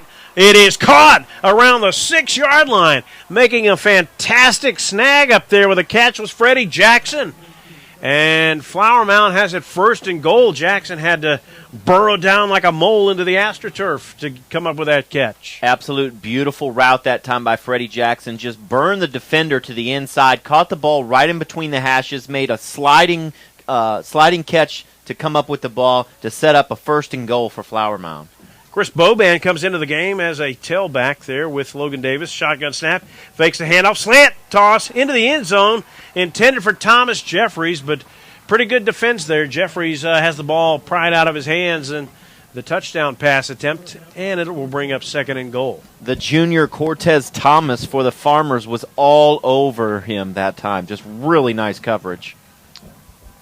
Sometimes you got to go with what the defense counters. Hand off to Boban, up the middle, touchdown, Chris Boban.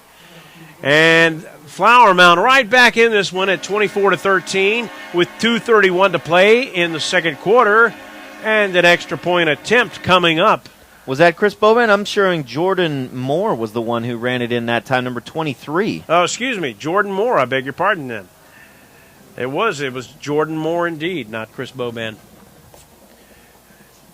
Well, that's exactly what we were looking for that time. We had said you get the ball, go down, score, 24-14. Now it's a 10-point game. If you can hold them here, let's get some good defense here, stop them, maybe possibly get a turnover, and then they could come back in second half, get the ball, and this is a whole new ball game. 24-14, our new score, 2:31 to play. We'll take a break and come back in a moment with more Jaguar football on Champion Sports Radio. There's a time and a place for everything. As you'll see, projections for the next quarter are... He shoots, he scores! 2 points for team middle management. The office is not one of them. Jack, can I see you in my office? No pouting, it's your ball. Let's see what you got. But Whirly Ball is. For corporate events, team building, and private parties, Whirly Ball in Hearst and Plano is electric fun. Test your skills on the arcade games. Zip around in your Whirly Bug for a Whirly Ball competition. Or play the most affordable laser tag in the city. Learn more at whirlyball.info.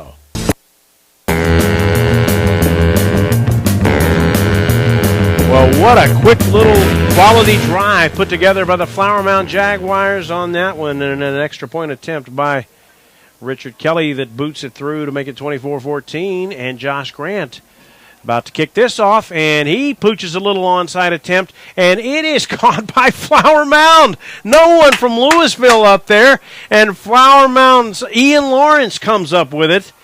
A great play. I mean, Lewisville was totally asleep at the wheel on that play. I can't believe it. You would think this is a completely different ball game here, Barry. What, in the last minute and a half of play, Flower Mound has come out and decided that they were not going to fall asleep. They were not going to give up. And now they've scored a touchdown. They've got the onside kick. Here they go. They have some momentum. Coach Johnson has got his crew fired up. Let's go, Flower Mound. 1st and 10 at the 49. Flower Mound would also like to thank Lynn's Cap Photo Marketing, a professional corporate business and event photography company. They provide a visual history of your event through high-quality images. As Logan Davis takes the shotgun snap, fires near side, caught by Brendan Alves up near the line to gain. Caught around the 41-yard line and pushed out of bounds by Corey Williams. And also on the stop, Josh Lund, the strong safety, the drop safety. And it's a gain of 8. Clock stops too. Only about, well, now they fire the clock back up 2-10, movement in the line, and contact was made. The Farmers jumped. A couple of guys in that line, including the nose tackle Miles Myers, as well as DJ Jackson, jumped. I think one or both made contact, and this should be 5 on the Farmers. Oh, they're going to call it procedure. They're going to say they were drawn off, which is, I'm not sure I agree with that. 2 guys jumped, and at least one made contact. Yeah, Kobe Neal, the left defensive end, jumped that time and came into contact with the right tackle. That's going to be Nolan McDonald, and I don't know what the referee was seeing on that one. Yeah, and 2:04 to play. Nolan McDaniel. Davis in the shotgun, 2nd and 7 after the slight penalty. And Davis rolling out left, throws downfield long, shoots it way over the head of his intended target over there on the far side of the field. Clayton Johnson, the intended recipient. Clayton Johnson did have a step that time on the receiver down the left side of the formation, and Logan Davis just overshot him just a little bit. You have seen some balls fly a little high tonight from Logan Davis. I'm not sure if fatigue is playing a factor or if the jitters or if excitement, but he needs to settle down a little bit and find his receivers. Davis in the shotgun, sprints out left, throws near side, incomplete. A tough one to grab as it was being thrown against the grain. The intended recipient, Clayton Johnson, again, not able to pull that one in, so it will bring up 4th and 7. LensCap Photo Marketing, they also provide a visual history of your event through high-quality images. Remember, when planning that special event, hire the photographer you need to get the pictures you want. For more information, please check their ad in the Jaguar football program or visit them online at lenscapmarketing.com. 4th and 7, a minute 44 to play before halftime. Flower Mound on the move with some momentum after the onside kick recovery. Davis sprinting out left again, throws, but he short hops this one to the receiver. He was being pressured heavily there by Lewisville's Josh Lund and also the drop safety Kenny Phillips making a big bunch of pressure on him, and the pass goes awry. And Flower Mound turns it over on down. So they had a great deal of momentum, Rick, and not able to cash in on that momentum. You know, the drive stalled a little bit. The important thing here is to not let that affect you on defense. Come out. You've got to stop Lewisville. They've got a minute and 39 on the clock. They got the ball deep in their own territory, almost into Flower Mound territory, so they need to make a stop here. Villarreal in the shotgun. Strange formation. Villarreal fumbles the ball. Did Flower Mound get this? Looks like Flower Mound's going to come up with it. Flower Mound got this fumble back. Wow, who came up with that one? Colin Alford has it in his hands. Maybe he was the beneficiary of that fumble recovery. So, takeaways. Flower Mound had given one up on a kick return, and now Lewisville, with turnabout being fair play, coughs one up, and Flower Mound takes over in plus territory at the Farmer 44 with still a minute 32 before halftime. Well, see, I'm going to go ahead and, you can almost consider that 2 turnovers and 2 possessions for Lewisville with the onside kick. They didn't get that possession, and now they get on the first play of their next drive after making a huge stop for Flower Mound in their own territory. They give the ball back to Flower Mound inside Lewisville territory. It was a really strange formation. I'm not even sure it was totally legal as Davis tucks it under and runs. He is pulled down from behind, and making the grab over there on Davis for the tackle was the weak side linebacker Cody Hearns. Great play made by Hearns on that one. Davis in the shotgun. No gain officially on that play. Looking left, throws, slant pass, caught at the 38, breaking away to the far sideline to the 35 and to the line to gain with the ball. Great persistent effort by the receiver over there, Clayton Johnson, who muscled his way out of a tackle and slipped it forward for an 11-yard gain and a first down. Boy, Clayton Johnson has got some nifty moves on him, doesn't he? He had a nice break of the tackle. He was stopped before the first down. He made a nice break of the tackle to get to the first down, and guess what? He also got out of bounds to stop the clock. That's huge, huge here with only 1 timeout left in the game, or in the half. Yeah, he and Freddie Jackson split out wide to the left, and Nick Ryan and Brendan Alves to the right. Davis quick drop, throws near side, or far side rather, caught, and breaking a tackle again. Across the 23 to the 20 and to the line again was Freddie Jackson that time on the catch. And that gives Flower Mound another quick first down. They're second on this possession. 54 seconds left as the clock stops to move the chains. Davis in the shotgun, looking left again, throwing, contact made, and no flag called. And the line judge over there was looking right at that. Freddie Jackson was being pestered there by Kenny Phillips, the safety, and it sure looked like Phillips got into his shirt before the ball got there. He certainly did. It was a tight coverage any way you look at it. It was a dangerous ball there by Logan Davis. I'm not so sure he should have thrown that one. Yeah, that was pretty chancy to throw, but and you've got to come back and get that. Freddie Jackson is a really good quality wideout. He's got to learn to come back to the ball, even though he's trying to preserve the time. Davis under pressure. He stiff arms a defender, now throws toward the far side, just throws it away out of the tackle box. He was almost sacked back there, and Cody Hearns from his weak side linebacker spot came up and was just dragging him or trying to drag him down, but Davis pretty strong, gave him a nice stiff arm to break away from that tackle, throw the pass away incomplete. It brings up 3rd and 10. They're playing single coverage on the right side or on the defense here. Got to see these receivers get open for Flower Mound. They're just not getting open, and Logan Davis doesn't have very much space to throw the ball. 3rd and 10. Davis with time. Got to tuck it under and run. Has a big hole. 20, 15, 10, 5. Touchdown, Logan Davis. 18 yards on the scamper. And Flower Mound back in this one. It is a definitely new ball game at 24-20 with an extra point attempt to come by Richard Kelly here. You know, that's what happens when you play man coverage as a defense. You play man coverage, you got 4 wide receivers, you split them out to each side. Guess what? It's going to open up some running lanes through the middle of the formation. Logan Davis found some room, the nice blocking up front by the offensive line, and he was able to run it into the end zone for the score. Check it, Josh Grant, I beg your pardon. Josh Grant, 3 for 3 on extra point attempts tonight. Our new score is Lewisville 24, Flower Mound 21, 37 seconds to play. We will take a quick break and come back in a moment with more Jaguar football on Champion Sports Radio.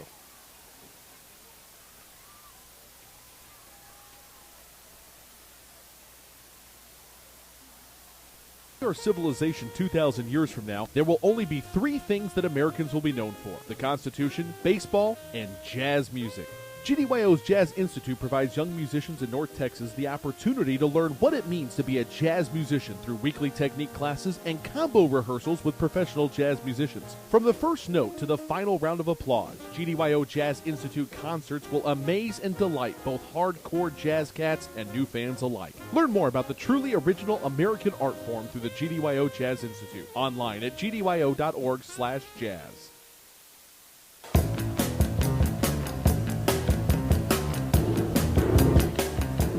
37 seconds to play, and we may not see another onside kick this time, but Lewisville has got 5 guys up on the line. Head coach Greg Miller said, we won't get fooled again.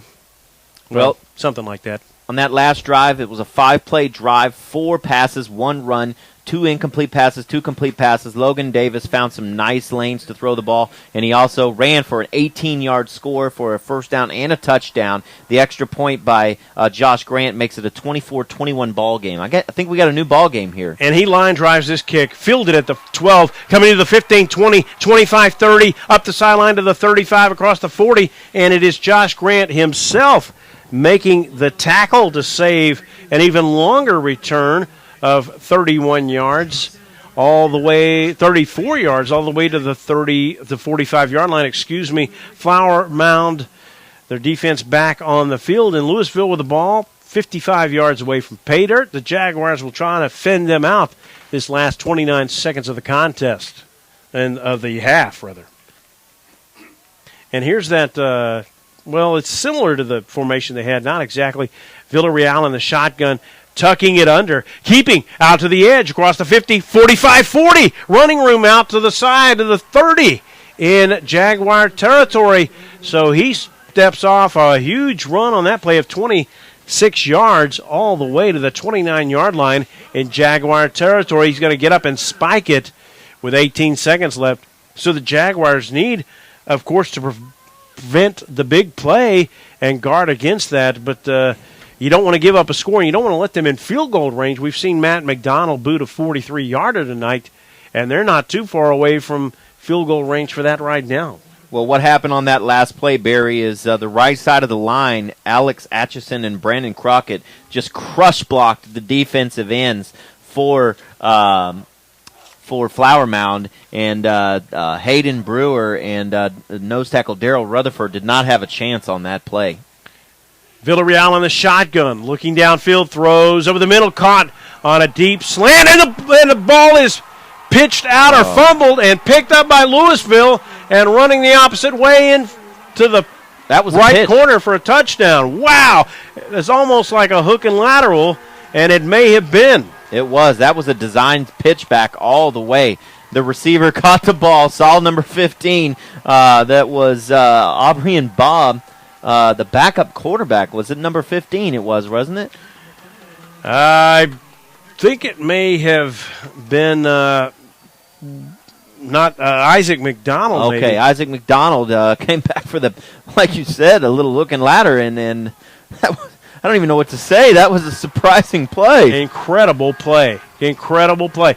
Lewisville scores with 10 seconds left in the half. We will keep it here as we are caught up, but we do want to thank Strategic Direct Solutions, proud to be a senior-level sponsor of the Flower Mound Jaguars.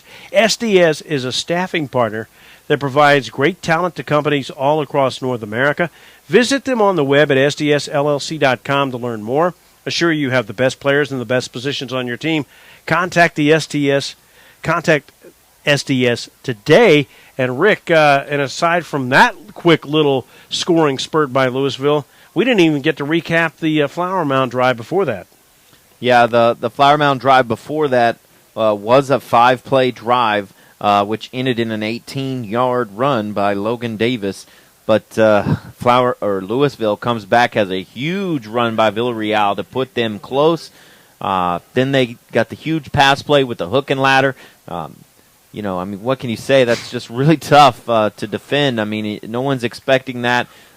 That's just an excellent athletic play there by the Farmers. Yeah, perfectly executed. I mean, you don't see guys at the collegiate or pro level execute a play that well, and they really did it wonderfully. As this Squibber bounces forward to the 15-yard line, coming to the 20 and all the way up to the 25-yard line. On the kick return is Flower Mound's Freddie Jackson. The play clock is now at 4 seconds. The game clock is at 4 seconds left in the half. The play clock starting out at 25 seconds as head referee Jeff Wasserman and his crew have it set to start here at their own 27-yard line. Any other scores from around the area you want to get us caught up on, Rick, or are those readily available? Well, let's see what we can get to here.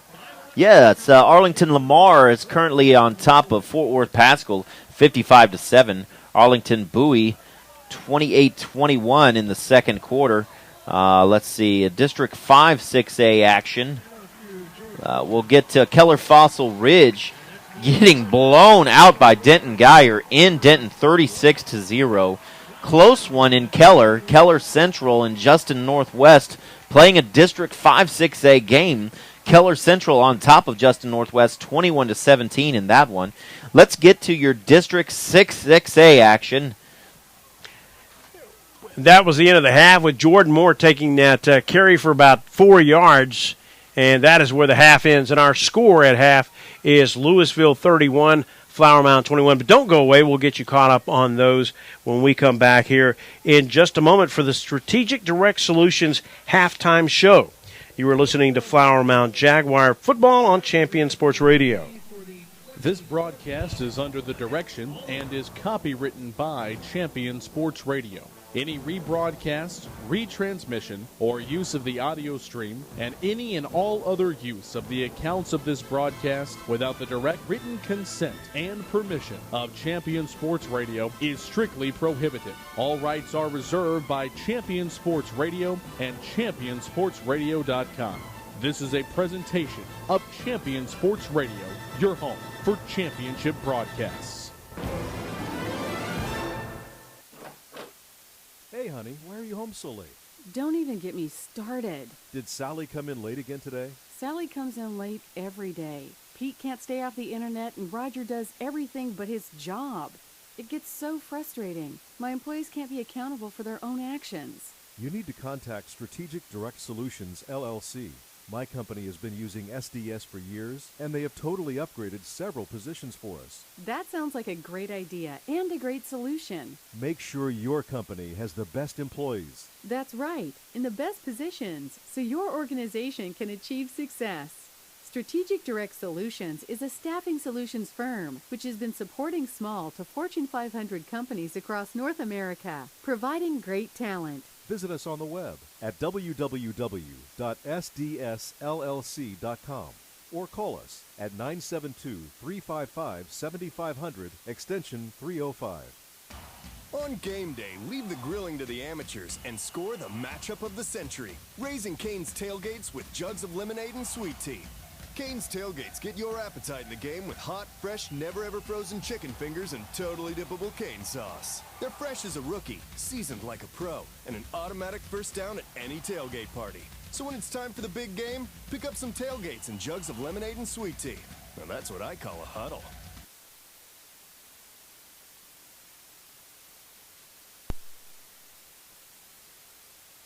One love. Rapid Med Urgent Care Center in Highland Village provides Southern Denton County families with state-of-the-art emergency medical care right in your neighborhood.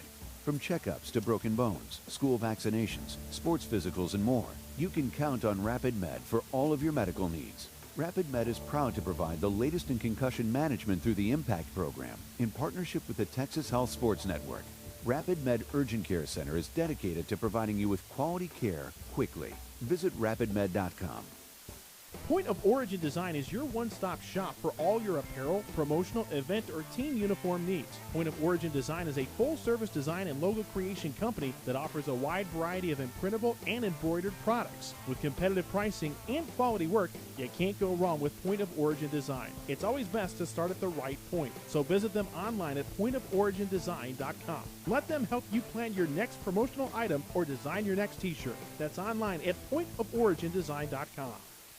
There's a time and a place for everything. As you'll see, projections for the next quarter are... He shoots, he scores! 2 points for team middle management. The office is not one of them. Jack, can I see you in my office? No pouting, it's your ball. Let's see what you got. But Whirly Ball is. For corporate events, team building, and private parties, Whirly Ball in Hearst and Plano is electric fun. Test your skills on the arcade games. Zip around in your Whirly Bug for a Whirly Ball competition. Or play the most affordable laser tag in the city. Learn more at whirlyball.info. Writer Gerald Early said that when they study our civilization 2,000 years from now, there will only be 3 things that Americans will be known for: the Constitution, baseball, and jazz music. GDYO's Jazz Institute provides young musicians in North Texas the opportunity to learn what it means to be a jazz musician through weekly technique classes and combo rehearsals with professional jazz musicians. From the first note to the final round of applause, GDYO Jazz Institute concerts will amaze and delight both hardcore jazz cats and new fans alike. Learn more about the truly original American art form through the GDYO Jazz Institute online at gdyo.org/jazz.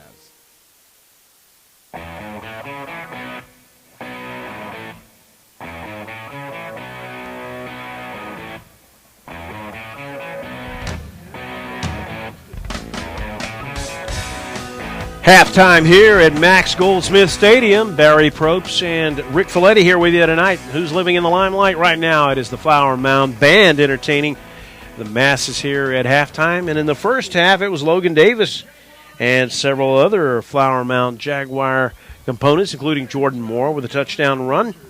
And Rick was, before we went to the break, giving you some scores. And Rick, carry on there and do continue. Well, we do have some updates. I'll go here with you. District 4-6A, big matchups here. Arlington-Lamar and Fort Worth Pascal playing there in Arlington at Cravens Field. Arlington-Lamar all over Pascal, 55-7. North Crowley and Bowie in a nice district match there. Really, really close one here in the second quarter. It's a high-scoring game. If you love offense, this is a game to tune into. It's 28-21, Arlington-Bowie on top of North Crowley in the second quarter. looks like there was supposed to be a game at 7:30 between Arlington Martin and Weatherford. For some reason, that one hasn't started. District 5 6A, moving on. Keller, Fossil Ridge, and Denton Guy are playing in Denton. This is a huge matchup for District 5 6A. Keller, Fossil Ridge is being blown out right now in the third quarter, 36-0.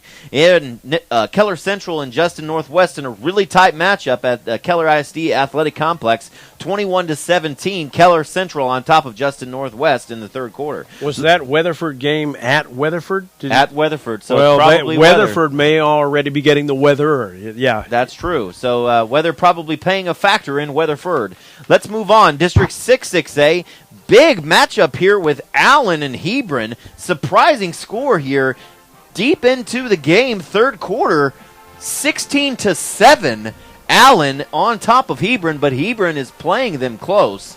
And of course, here in Lewisville, Flower Mound trailing Lewisville 31-21 in that one.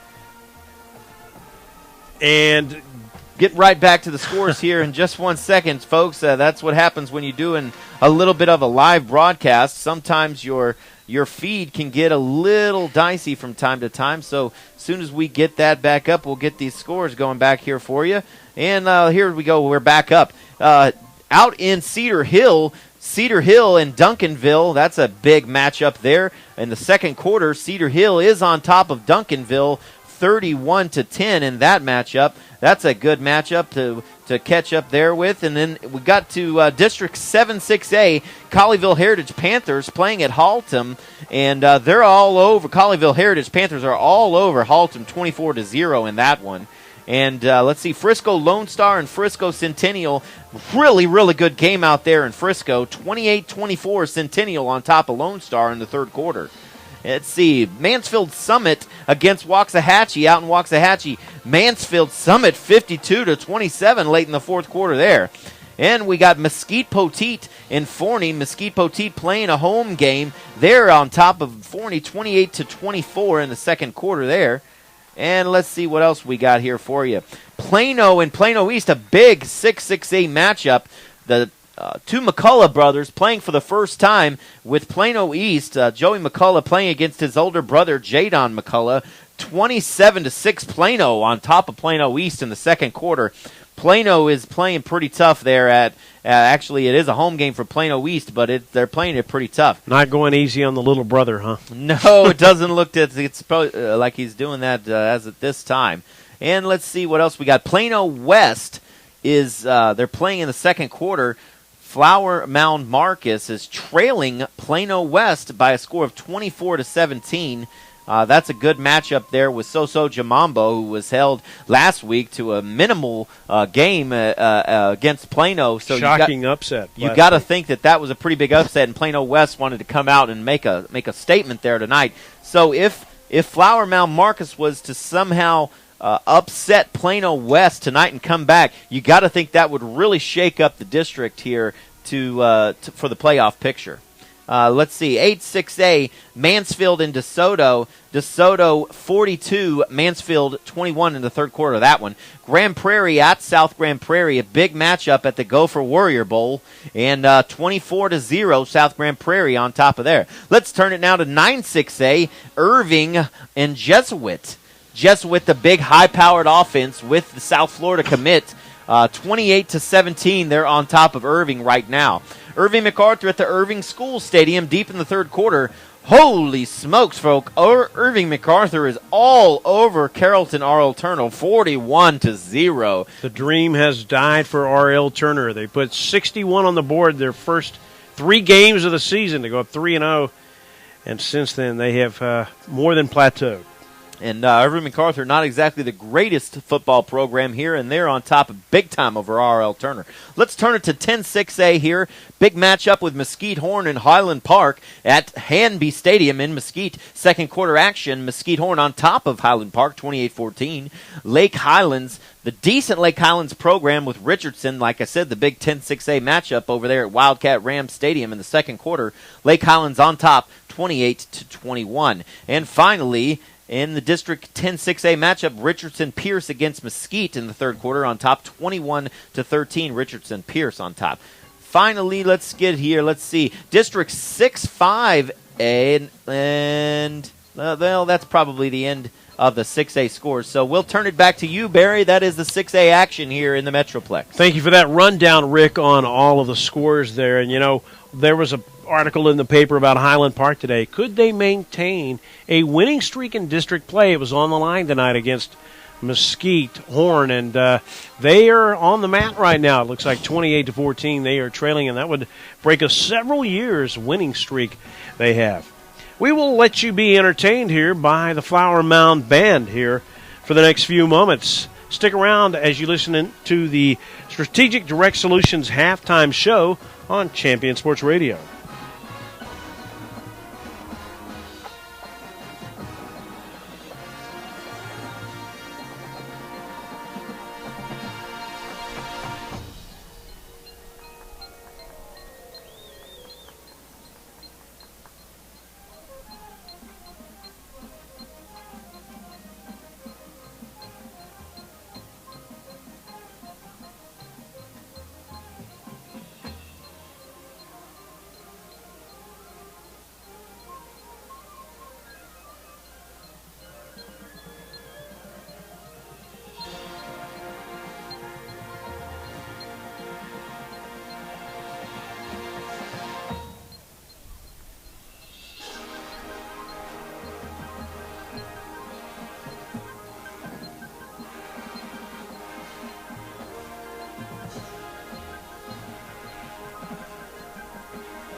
right, Jaguar fans, on your feet for the Flower Mound High School Fight Song.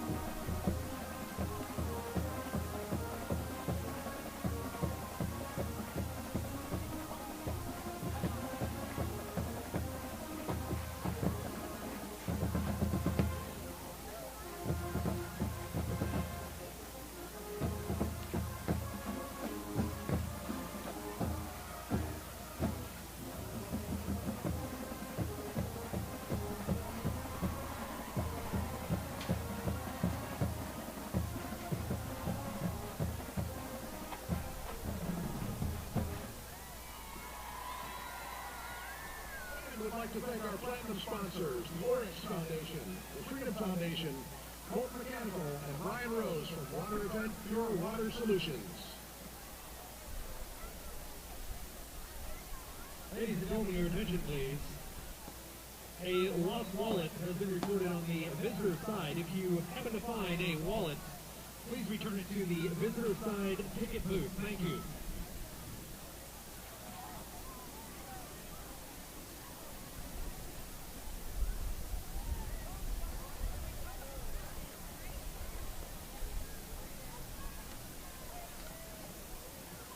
Lewisville High School proudly presents the inductees for the 2014 Hall of Fame. Each year, LHS honors outstanding graduates who have made significant contributions to society and who continue the high standards of fighting farmer traditions at LHS. The first inductee for 2014 is Mr. Tim. Welcome back to the SDS Strategic Direct Solutions halftime show here at Max Goldsmith Stadium, as it is homecoming here for the Lewisville Fighting Farmers, and they have a 10-point lead at the break, 31-21. We let you hear the Flower Mound Band moments ago. We will take a quick break and come back in a moment and then let you catch up and hear the Lewisville Fighting Farmer Band when the Strategic Direct Solutions halftime show continues here in just a moment on Champion Sports Radio.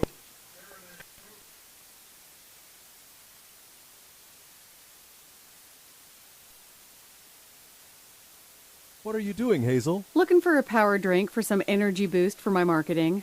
I'm dragging. You know, I saw your marketing tools, your website, brochures. Remember, there is no energy drink or blue pill for business growth. You need a good marketing boost. Call Jeff at mbstoday.com. They will get you straightened out. Go online at mbstoday.com or call toll-free 1-855-224-2537, extension 103. Stay up on all the latest news about the teams you care about and know when your favorite games are on the air thanks to Champion Sports Radio social media. Either follow at Champion Sports on Twitter or like our Facebook page at facebook.com/Champion Sports Radio, and you will know what time your game starts, who was named Player of the Week, or what your school's alumni are doing in college. That's on Twitter at Champion Sports and facebook.com/Champion Sports Radio, your home for championship social media. Many heart conditions can be fixed, but many of us don't know we have a problem until it's too late.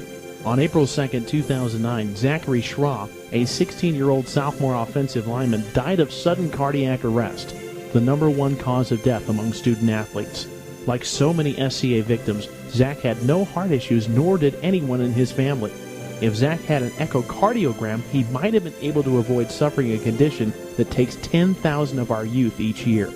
In his memory, Living for Zachary was formed to try and prevent SCA from taking the lives of youth everywhere.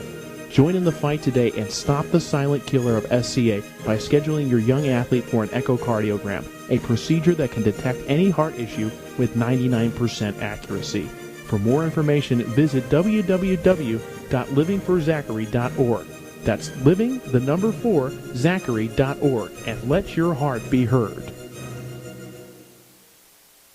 Are you tired of only spending time as a family huddled around the TV? Would you like to enjoy some culture with your loved ones without breaking the bank? Then let me introduce you to the Greater Dallas Youth Orchestra. The GDYO provides music education and performance opportunities for musically talented youth, but this is no kids' concert. The GDYO comprises 7 different ensembles made up of over 425 talented musicians ages 8 to 18, representing more than 50 communities in North Texas. You won't believe how amazing these ensembles sound until you hear it for yourself. So join them for one of their concerts at the Meyerson Symphony Center or Dallas City Performance Hall. For more information on how to make a donation, as well as a listing of upcoming GDYO concerts, visit gdyo.org. And if you know a talented young musician interested in an unbelievable experience, auditions take place in the spring. Connect with the Greater Dallas Youth Orchestra on Facebook, Twitter, LinkedIn, and at gdyo.org.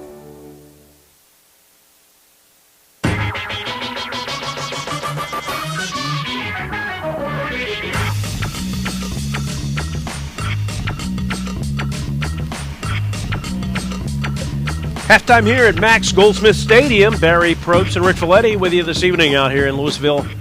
It is still a sweltering 84 degrees here at halftime, and the bands, bless their soul, out there in those long uniforms on this warm, humid night tonight here in Lewisville. And we talked about the flags a moment ago, and I do see them out on this side of the stadium, and I do see the United States flag down there near the field house. And I tell you what, Rick, this wind has really picked up.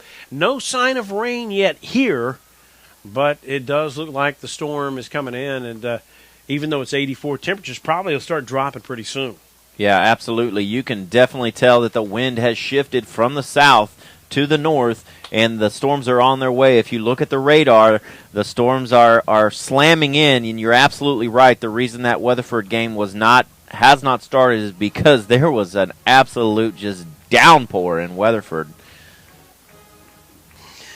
Well, 86 still here officially, and out in East Texas and Tyler, it's about 80. So this storm has hit there some this evening. And back to the game at hand, break down the numbers for us, Rick, from half about what Flower Mound was able to do and then how they were hurt. Well, Flower Mound only 180 total yards in the first half versus 228 to Lewisville.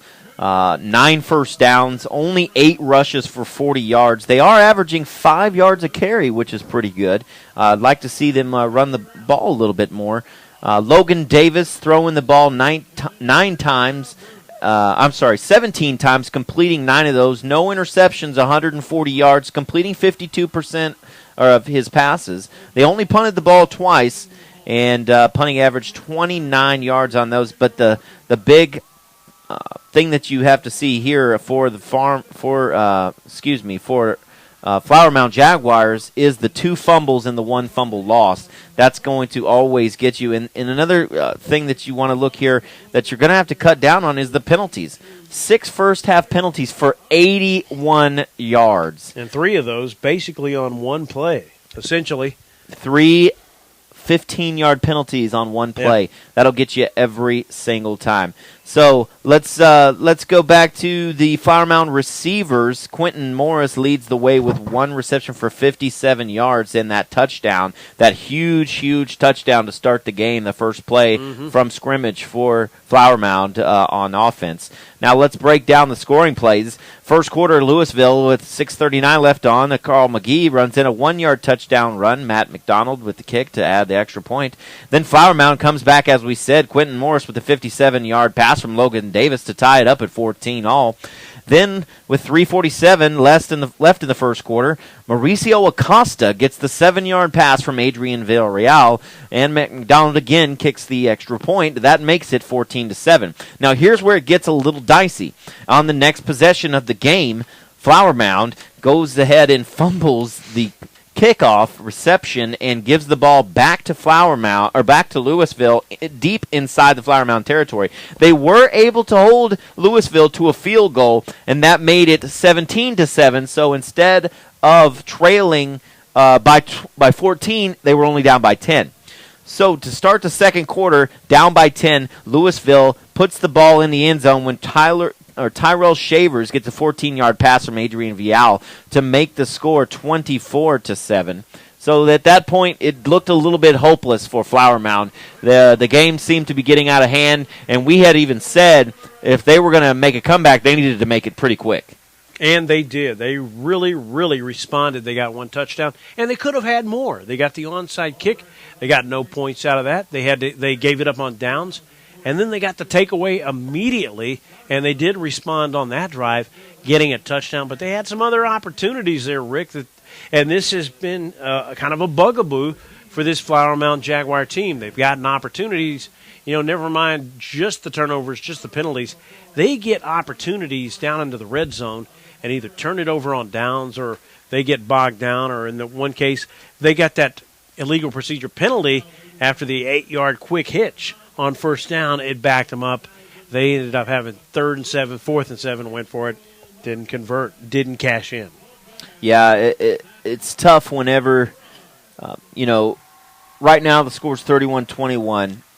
Logan Davis had that really nice run, 18-yard touchdown run, like you said, 37 seconds left on the clock. To go to half, you got to play a good, solid defense. Lewisville gets the ball at about the 47-yard line of Lewisville.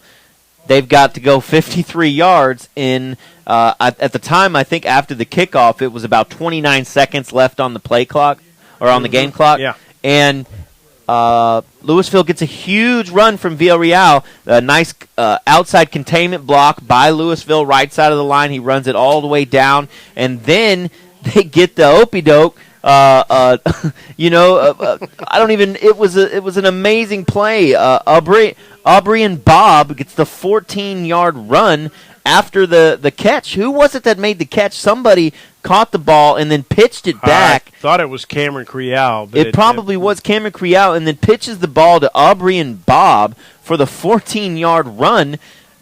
There was 12 seconds left on the play clock or on the game clock. That's tough to overcome. Whenever you're trying to make a comeback, it's 24-21, and then you give up the 7 points with 12 seconds left on the game clock. You're trying to make a comeback. That's going to impede you every single time. Yeah, if you're Flower Mound, you might think, well, we got victimized by that play. We gave up that craziness. That can't happen again, that kind of trick play. So you got to sit there and go, well, we have kind of weathered this storm. We get the ball back to start, and if they're going this direction with this wind, that can help things out a lot too, because this wind is really picking up. That's alone is going to affect the passing game in this second half. I have a good feeling. That's not even counting any rain or extra elements that might creep up here in the second half. And Flower Mound will have to almost certainly drive the field here this time, or hopefully get a good kickoff return, get themselves in a really good field position to start the drive, move it down the field methodically, cash in a score, and then get it to within 3 here to start this third quarter, or else they could see themselves falling further behind. Well, and I think the wind is going to play a huge factor because Flower Mound is going to, obviously, they're going to choose to receive the ball in the second half. And if I'm not mistaken, that gives Lewisville the chance to go which direction they want to go. And they're going to choose to probably go with the wind in the fourth quarter. And that would mean that Logan Davis is going to have to try to throw the ball against this stiff wind, which the flag, if you look at the American flag, it's blowing pretty heavily out there. Yep, it sure is. And that's going to really tell the tale in this second half. We will let you listen to the Lewisville Fighting Farmer Band here for a moment as the Strategic Direct Solutions halftime show continues here, presented by Champion Sports Radio, covering Flower Mound Jaguar football.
And as the Lewisville band plays and you hear some screams in the crowd, umbrellas start popping up, and some fans start heading for underneath the bleachers as the skies have opened up here.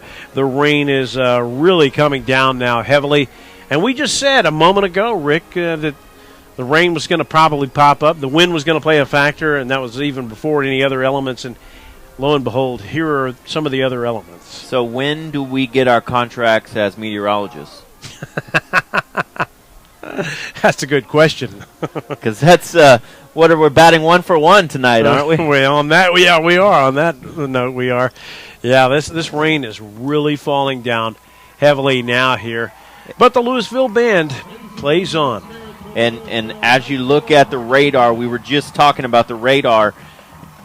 Once it starts raining, it does not look like it's going to quit all night. It's going to get sloppy here in the second half. Fortunately, we are playing on the field turf, so obviously, mud, it won't be a factor, but weather will be a huge factor for the second half. Flower Mound would like to thank LensCap Photo Marketing, a professional corporate business and event photography company. They provide a visual history of your event through high-quality images. Remember, when planning that special event, hire the photographer you need to get the pictures you want. For more information, please check their ad in the Jaguar football program or visit them online at lenscapmarketing.com. Also, Strategic Direct Solutions, proud to be a senior-level sponsor of the Flower Mound Jaguars. SDS is a staffing partner that provides great talent to companies all across North America. Visit them on the web at sdsllc.com to learn more. Assure you have the best players and the best positions on your team. Contact SDS today. Well, we will take a quick break and come back here in a moment with the rest of the Strategic Direct Solutions halftime show on Champion Sports Radio. Hey, honey, where are you? How about that segue? Don't even get me started. Did Sally come in late again today? Sally comes in late every day. Pete can't stay off the internet, and Roger does everything but his job. It gets so frustrating. My employees can't be accountable for their own actions. You need to contact Strategic Direct Solutions, LLC. My company has been using SDS for years, and they have totally upgraded several positions for us. That sounds like a great idea and a great solution. Make sure your company has the best employees. That's right, in the best positions, so your organization can achieve success. Strategic Direct Solutions is a staffing solutions firm which has been supporting small to Fortune 500 companies across North America, providing great talent. Visit us on the web at www.sdsllc.com or call us at 972-355-7500 extension 305. Football fans, with the Raising Cane's tailgate on the table, this meal is going into overtime. The first overall pick for any game comes piled high with hot, fresh, never-ever-frozen chicken fingers and totally dippable cane sauce. So let's hear the stats. That's 100 chicken fingers, 100% premium, and 100% delicious. And with cold, refreshing jugs of lemonade and sweet tea also coming straight out of Raising Cane's, well, let's just say that's a full roster of flavor. Raising Cane's, one love. Rapid Med Urgent Care Center in Highland Village provides Southern Denton County families with state-of-the-art emergency medical care right in your neighborhood. From checkups to broken bones, school vaccinations, sports physicals, and more, you can count on Rapid Med for all of your medical needs. Rapid Med is proud to provide the latest in concussion management through the IMPACT program in partnership with the Texas Health Sports Network. Rapid Med Urgent Care Center is dedicated to providing you with quality care quickly. Visit rapidmed.com. What are you doing, Hazel? Looking for a power drink for some energy boost for my marketing. I'm dragging. You know, I saw your marketing tools, your website, brochures. Remember, there's no energy drink or blue pill for business growth. You need a good marketing boost. Call Jeff at mbstoday.com. They will get you straightened out. Go online at mbstoday.com or call toll-free 1-855-224-2537, extension 103. In Command Broadcasting, a sports TV broadcasting and marketing company. In Command Broadcasting provides a wide array of turnkey video production and streaming services. In Command services include filming of sporting events, season highlights, school graduations, corporate infomercials, and documentaries. In Command streams your sporting event or company function over the internet live or on demand. Call 972-851-7888 to raise the energy of your next event. In Command Broadcasting, 972-851-7888.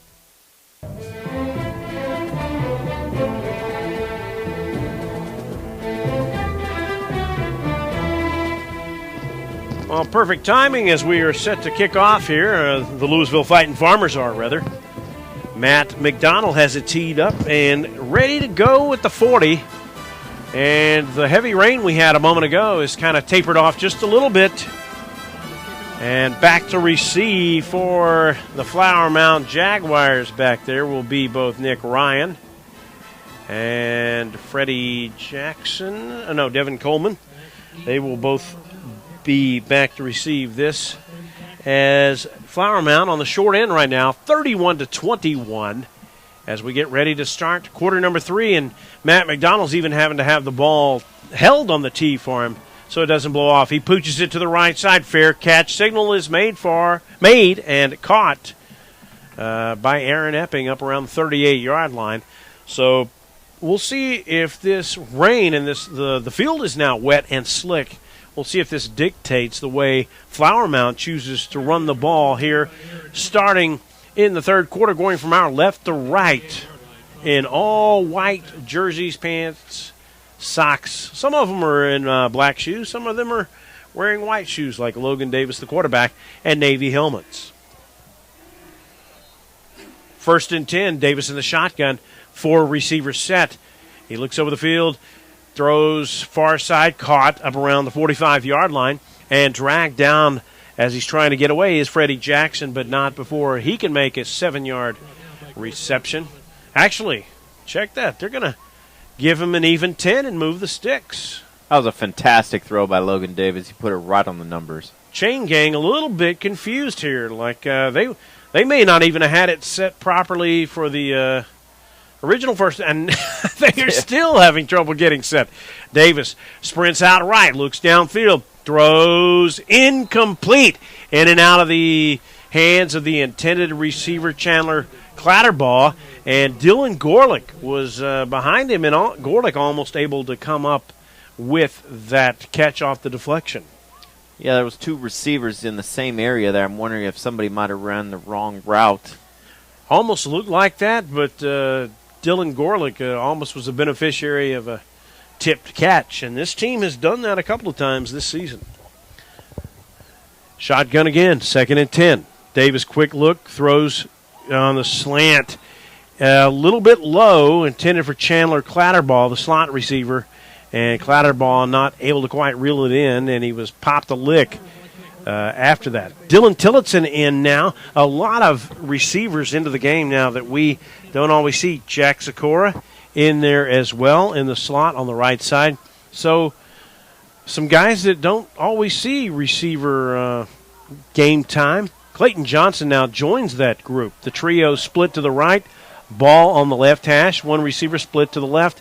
Davis, quick lateral pitch to Clayton Johnson, and he is pulled down, and we got a flag on the play anyway. There may have been some holding out there on the edge by one of the Flower Mound wide receivers. They're going to get Dylan Tillotson for a hold on that one. I saw it, number 16. He came in on that play. The junior did the hold, but it looks like they're going to turn down the penalty. Yeah, well, it was 3rd and 10, and they didn't really get any yardage on it. In fact, I think they lost yardage on the little quick hitch of about 5 yards. So not only do they decline the penalty, they lose yardage on the play. It's 4th and 15, and Davis, I think they know it's 4th and 13 rather. You have to think they know. They've got 5 receivers out there. It's an interesting call. You're down by 10. I don't understand why you'd go for it on your own 44-yard line.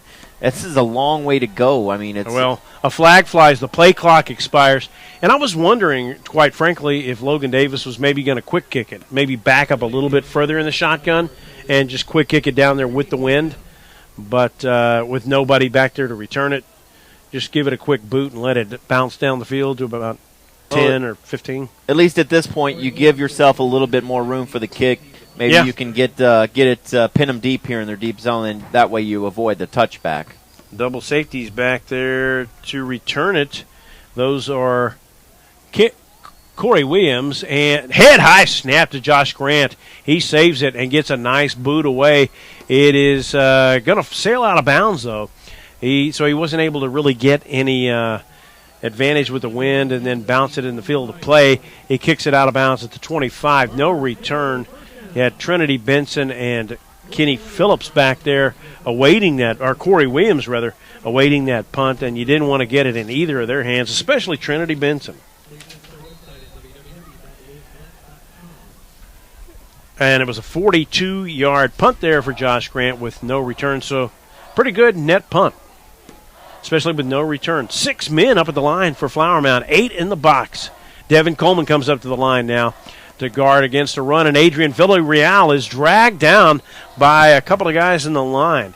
Making the stop there, Hayden Brewer, Tyson Spencer, as well as Clatterbaugh up from his safety spot, and even Brandon Baskew and Darrell Rutherford in that pile helping drag down Adrian Villarreal. Most of the fans retreated for a moment when the rains came, and they've come back now, back up in the stands, at least for the Flower Mound side. Some of them that were on the Lewisville side have kind of maybe after halftime hit the gates. Yeah, the flags are really starting to rip out there. Villarreal in the shotgun. He's going to take it and tuck it under and run right. Has a little bit of hold out to the right side, but then about 9 Jaguars team on him and push him backwards. Great team defense and pursuit by the whole front 7 to stretch that out and keep him from getting any serious running room out there. It'll bring up 3rd and 5. Yeah, he had a really nice push up front by Darrell Rutherford, the 5'8" sophomore, playing really nice game here so far. He's got nice pressure there and a nice gang tackle, as you said, by the Flower Mound Jaguars. 5'8", but a lot of upper body strength. He runs about 235. Trips to the left, ball on the right hash. Villarreal on the shotgun, and he's going to tuck it under and run, looking for running room, trying to get to the line to gain. Did he get it? He's awfully close. This one might actually have to be measured. No, they're just going to give him an eyeball first down. I thought that they might actually measure it. And, you know, that's one thing I've been bringing up about the last 5 years is officials never, not just this crew, any crew, they never stop to measure it. The coaches don't call for it, and no one contests it. It's pretty strange to me. But they just give them the eyeball first down 99 times out of 100. Shotgun formation, 1 back set. Man rushing in, Austin McKee from the edge. The handoff is to the deep tail back. I think that was Robert Taylor on the carry.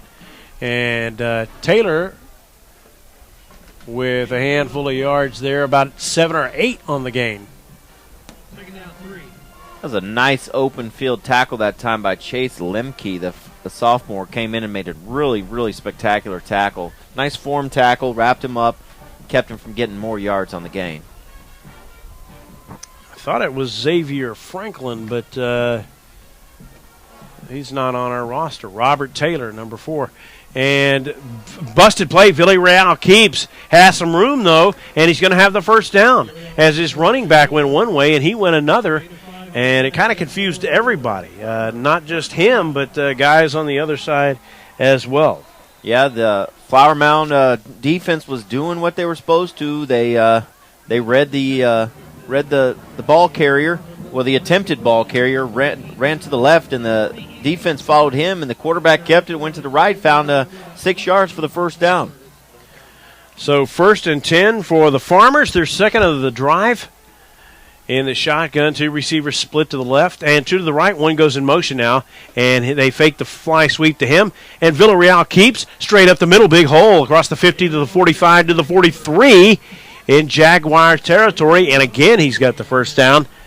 He needed 10, and he got about 10 and a half. What did we talk about in the beginning of the game, Barry, that was going to be important with the wind? They running needed the ball. And they needed to make a sustained drive to get down there and really get points out of it and get back within 3.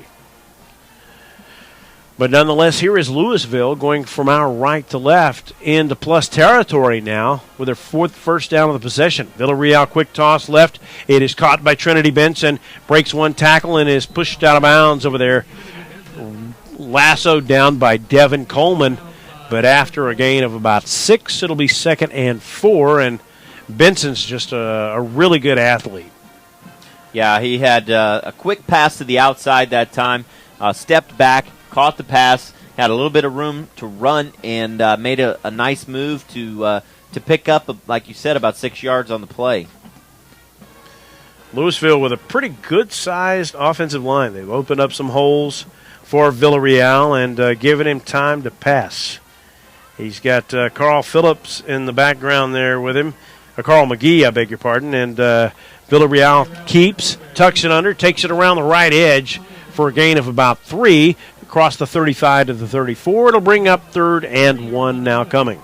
I've been super impressed with that offensive line on the right side for the Farmers. If you notice, most of their big runs have come from the right side of the line, and that's going to be Brandon Crockett, Alex Atchison, and in the center, Oscar Salinas wrapping it up there. Anytime you can get your linemen blocking on the second level to the linebackers and sometimes on the defensive backs, you're going to have a really good chance to run the ball. Yeah, and they even have some other guys coming in here at the moment on that squad. Some fresh bodies on the offensive line. As taking it down the sideline is Benson on the reverse on the fly sweep down to the 20 to the 10 and inside the 10 all the way to the 2. Flower Mound was completely fooled on that one. They ran an option play on that one in 81, that is Trinity Benson. Trinity Benson was running to the left, and then they had another running back going to the right, and the Flower Mound team just flushed all the way to the left, and Benson coming to the left side of the formation. They had no chance. Power formation up there. Goal line defense by Flower Mound. They push them back. Villarreal keeps but doesn't get in. He does get inside the 1. But that is as far as his progress goes. He stopped there. It'll bring up 2nd and goal with a tight formation again. Bunch formation down there. Villarreal sweep, toss, and a play is stopped. Is a timeout called? Or no, a penalty, a legal procedure on Lewisville. This could be a big one if it pushes them back enough to allow Flower Mound to make a defensive stop. Well, that was a huge break for Flower Mound because you got to think with from the 1 yard line, it looked like Lewisville was just going to run the ball 4 straight times and then try to pound it in. But now they've got pushed back almost to the 6 yard line. It opens up a little bit more defensive options for Flower Mound. Big Denzel Okafor in there as the left tackle trying to open up room, and not Robert Taylor, but Adrian Villarreal on the slant toss to the end zone. And while it's great coverage by the Flower Mound defender, it's a great catch made up high by Trinity Benson. He hauls in the touchdown catch of 6 yards, and Lewisville back up again by 16 points with an extra point attempt to come of some version, be it a 2 or a 1. Trinity Benson has had a spectacular game here tonight for Lewisville. That ball wasn't even close to on target. It was up by his helmet behind him, and somehow he's able to come up with that grab with really tight coverage. Yeah. Matt McDonald boots it through to give Lewisville a 38-21 edge with 5:03 to play in the quarter. We'll take a break and come back in a moment. You're listening to Flower Mound Jaguar football on Champion Sports Radio.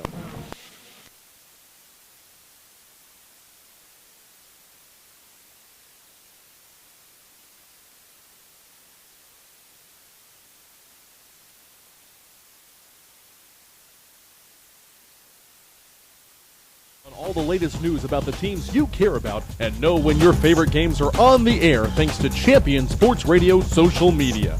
Either follow @Champion Sports on Twitter or like our Facebook page at facebook.com/Champion Sports Radio, and you will know what time your game starts, who was named Player of the Week, or what your school's alumni are doing in college. That's on Twitter @Champion Sports and facebook.com/Champion Sports Radio, your home for championship social media. Lewisville has it teed up, set to kick off again. Matt McDonald pooches this one again to the right, and it's going to be caught at the 34, and little room to return it there. About a 3-yard return out of bounds to the 37-yard line. That is where Flower Mound will start off. Now trailing by 17 points, 38-21 our score. George Haskins on the stop for the Farmers. Jaguars take over. First and 10 for the Jaguars here at their own 36-yard line, and Lewisville with a good solid drive there, Rick, that started inside their own 40-yard line. Yeah, that was an 11-play drive topped off by the 6-yard touchdown pass to Trinity Benson from Adrian Vial. But if you look at that play, a lot of that drive was on the ground. If you look at that, that's 9 of the 11 and a plays. Flag flies before the play even gets snapped. And I'm not sure what kind of call, if it's a legal substitution. Well, they're going to set it to play. He was just throwing his flag off the field to play. And the handoff into the line to the tailback, Jordan Moore, results in little yardage there. DJ Jackson and Miles Myers for the Farmers come in and just annihilate the running back, Jordan Moore, that time. He had nowhere to go. A loss of 2, actually. He doesn't get back to the line at scrimmage. A loss of 1, actually. 2nd and 11. Logan Davis in the shotgun. Fakes the handoff, throws deep over the middle on a deep post crossing pattern to Brendan Alves. It's caught in stride at the 45 all the way up to the 41-yard line. Good gain on that play of about 16 yards to Brendan Alves. Moves the sticks, and Flower Mound has their first down of this half.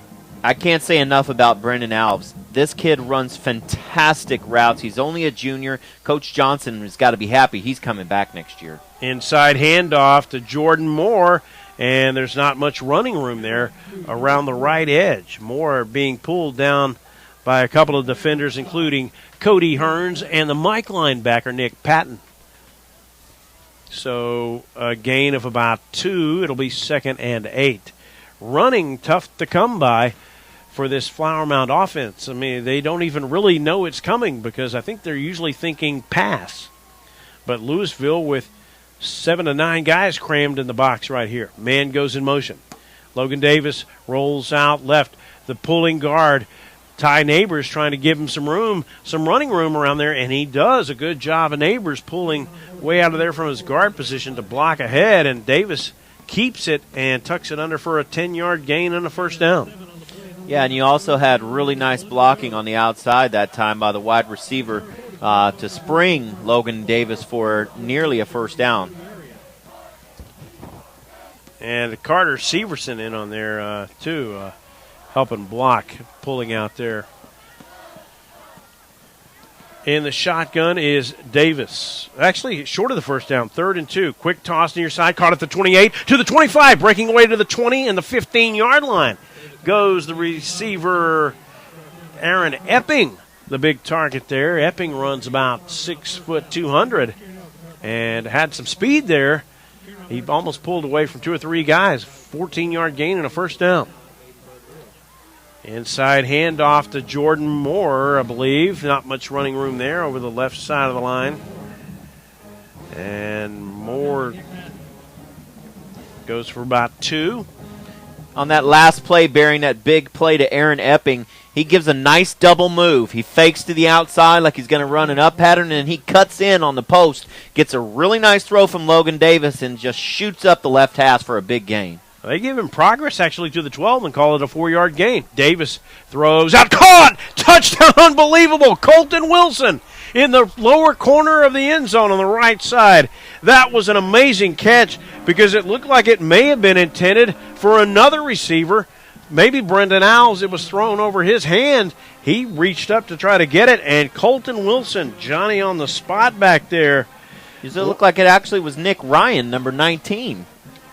I thought it was 10, Colton Wilson. No, it was number 19. Nick Ryan was the one who came up with it. The 5'11 junior actually came up with it on that one. Okay, I stand corrected then. I thought I saw number 10, but nonetheless, it is a Flower Mound touchdown. And as they give props over, it is Nick Ryan. They're giving him pats on the helmet, and rightly so. Great catch, Nick Ryan. We'll take a break and come back in a moment with more Jaguar football on Champion Sports Radio.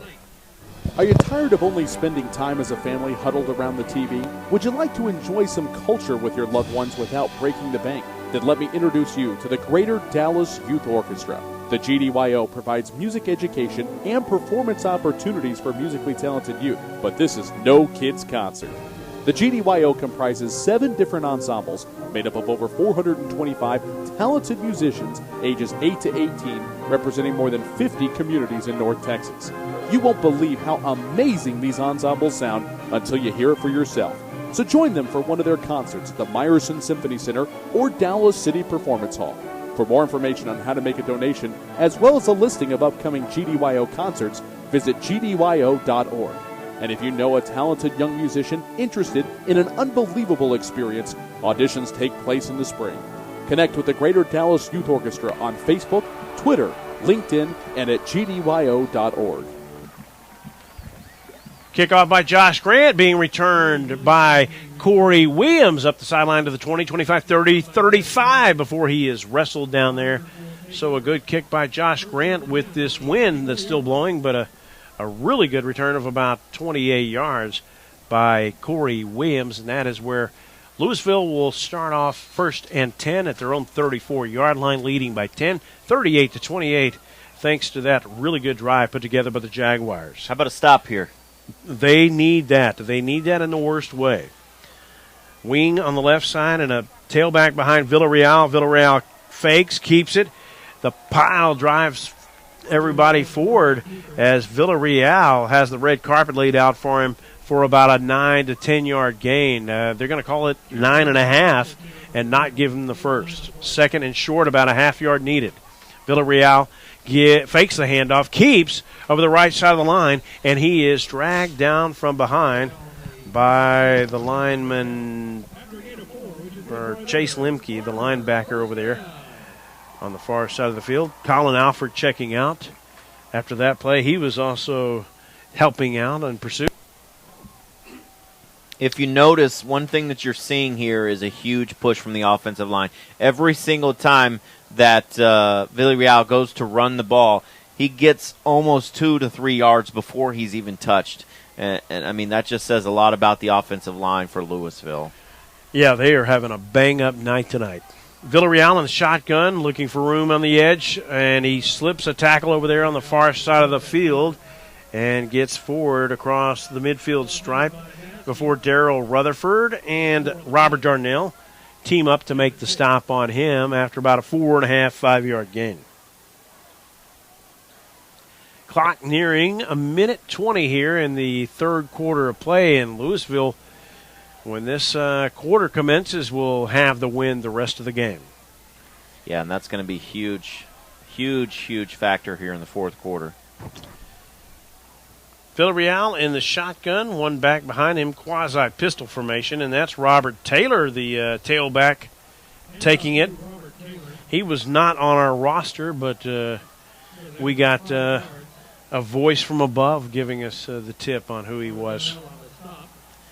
And that's good enough for a first down. Lewisville moves the sticks again. And the rain is starting to fall here at the stadium again.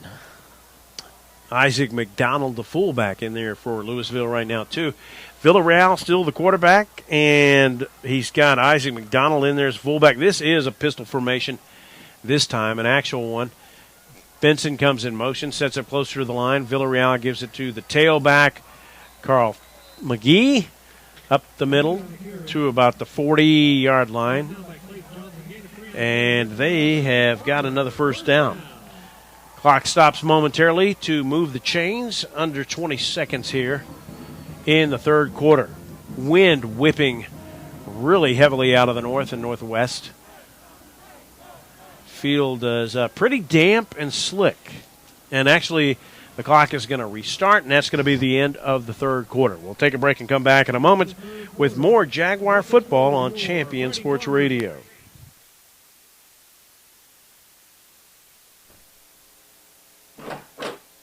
Hey, honey, why are you home so late?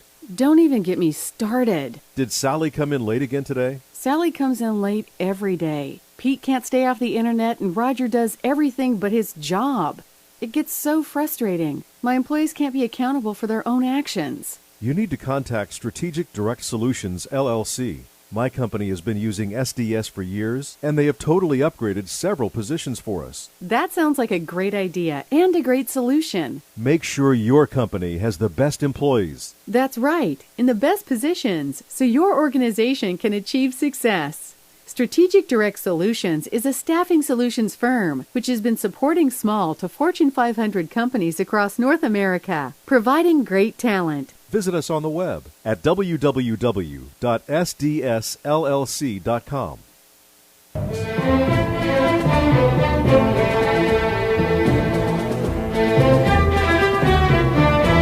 Back here at Max Goldsmith Stadium, Lewisville on the move.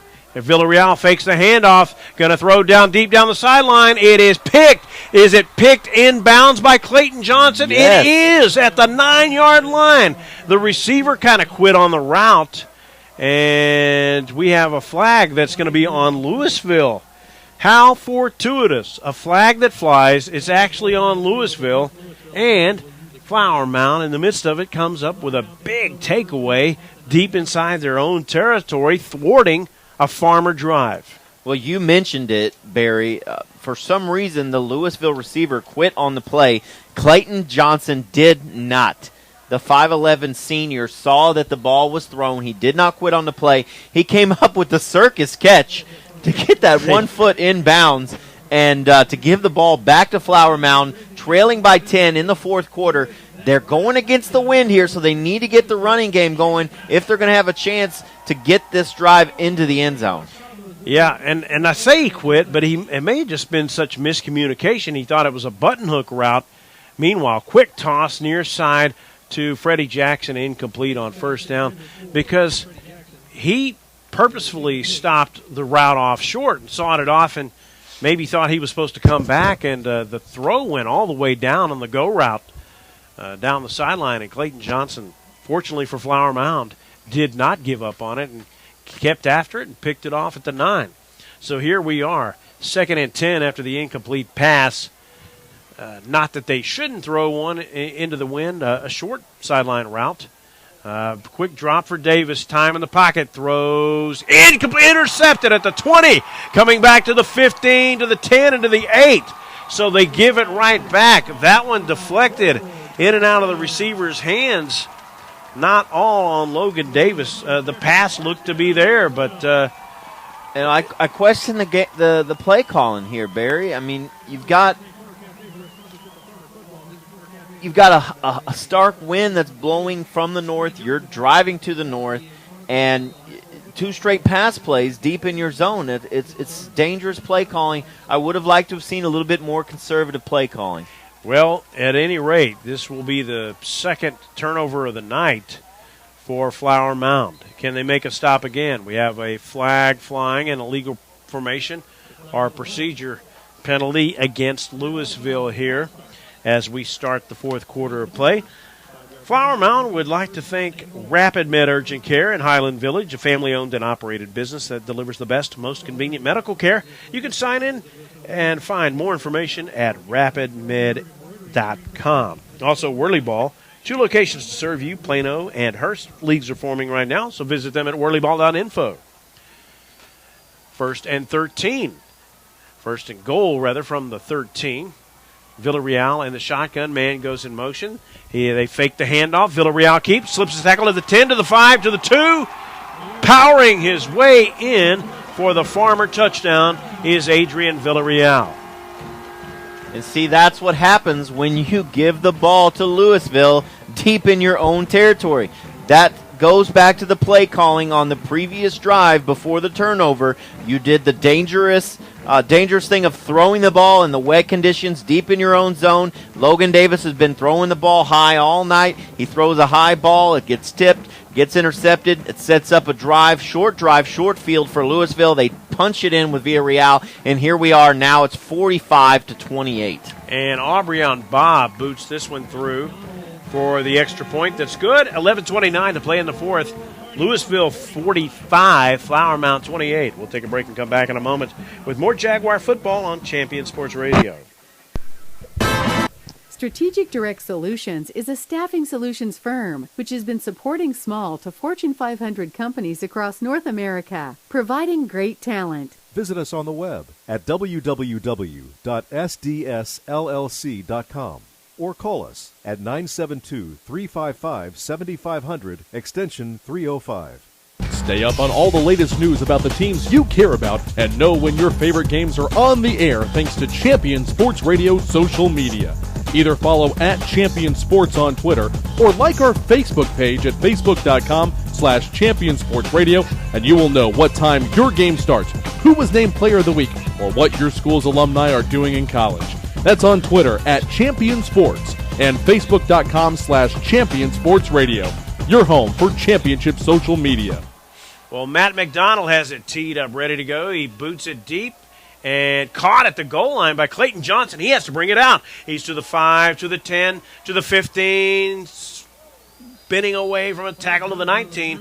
And I think if Johnson didn't have to bring it out, he was not sure. It looked like he may have caught it at the 1 and just looped on into the end zone, which downing it would have been a safety. Yeah, that would not have been a smart play there. But he did make the correct call. He did field it at the 1, like you said. So I'm not sure if his coach was yelling at him or if he made that decision on his own, but he did make the smart play to bring it out. It did seem like he was kind of prompted to, you better bring this one out. Nonetheless, he brought it out, and it's almost equivalent to a touchback at the 19. But they've got to score here. They've got to move the ball. They've got to score. Down by 17 again, 45-28. It is Hayden Hauser into the game now. He's going to throw over the top, and it is incomplete. Two guys kind of running the pattern together, Quentin Morris and Ryan Daly, the Hound, who we have not really seen into this game tonight. Daly, as a matter of fact, we hadn't really seen much of him lately. So, and the receiver, he is in the game now with Hayden Hauser as the quarterback. I'm sorry to interrupt, but the receiver was open, and he just missed him. Yeah, and not sure what all their chemistry is together. Hauser tucks it under and runs. Not much running room there. He was trying to squirt through a hole in the middle of the line at about the 20, but all of a sudden the hole closed. He didn't have a lot of running room. But when Hayden Hauser is in, I don't know that he usually sees Ryan Daly into the game too. And Ryan Daly is in as the tight end / hound back. It is 3rd and 9. Hauser in the shotgun. Tucks it under, has a draw. Big hole, 25, 30, 35-yard line goes Hayden Hauser. 15 yards on the sprint draw for Hayden Hauser. He just delayed for a moment, tucked it under, and sprinted straight ahead with a full head of steam for 15. Yeah, it was a really, really nice play that time. He found a little bit of room up the middle of the formation. He was able to sprint ahead. He's got some wheels on him, doesn't he? He really moves up there pretty quick. And he's got a gun on him, too. He can throw that ball. He's going to fake it forward, throw across the middle. It is caught and breaking away to the 50, 45, 40, far side of the line, side of the field to the 35, 30, out of bounds. Inside the 25-yard line goes Clayton Johnson, who just grabbed that thing in midair up around the midfield stripe and raced away from the defenders all the way to the 25-yard line for a huge play of 41 yards. Did you see the nice cutback block by Nick Ryan? He made an amazing block. He would have been stopped at about the 35-yard line had it not been for that block by Nick Ryan. Hauser delayed draw here again, looking for running room out to the edge. Tries to get to about the 22 around the right edge. Not much room there. He gets about 3, maybe a 4-yard gain, depending on the spot. But Hauser's doing a lot of delayed draw or fake delayed draw, like he'll feign motion forward into the line like he's going to tuck it under and run, then back up and do the throw. That is the exact kind of play they scored on at the beginning of the game when Logan Davis did that and found Quentin Morris racing down the middle of the field.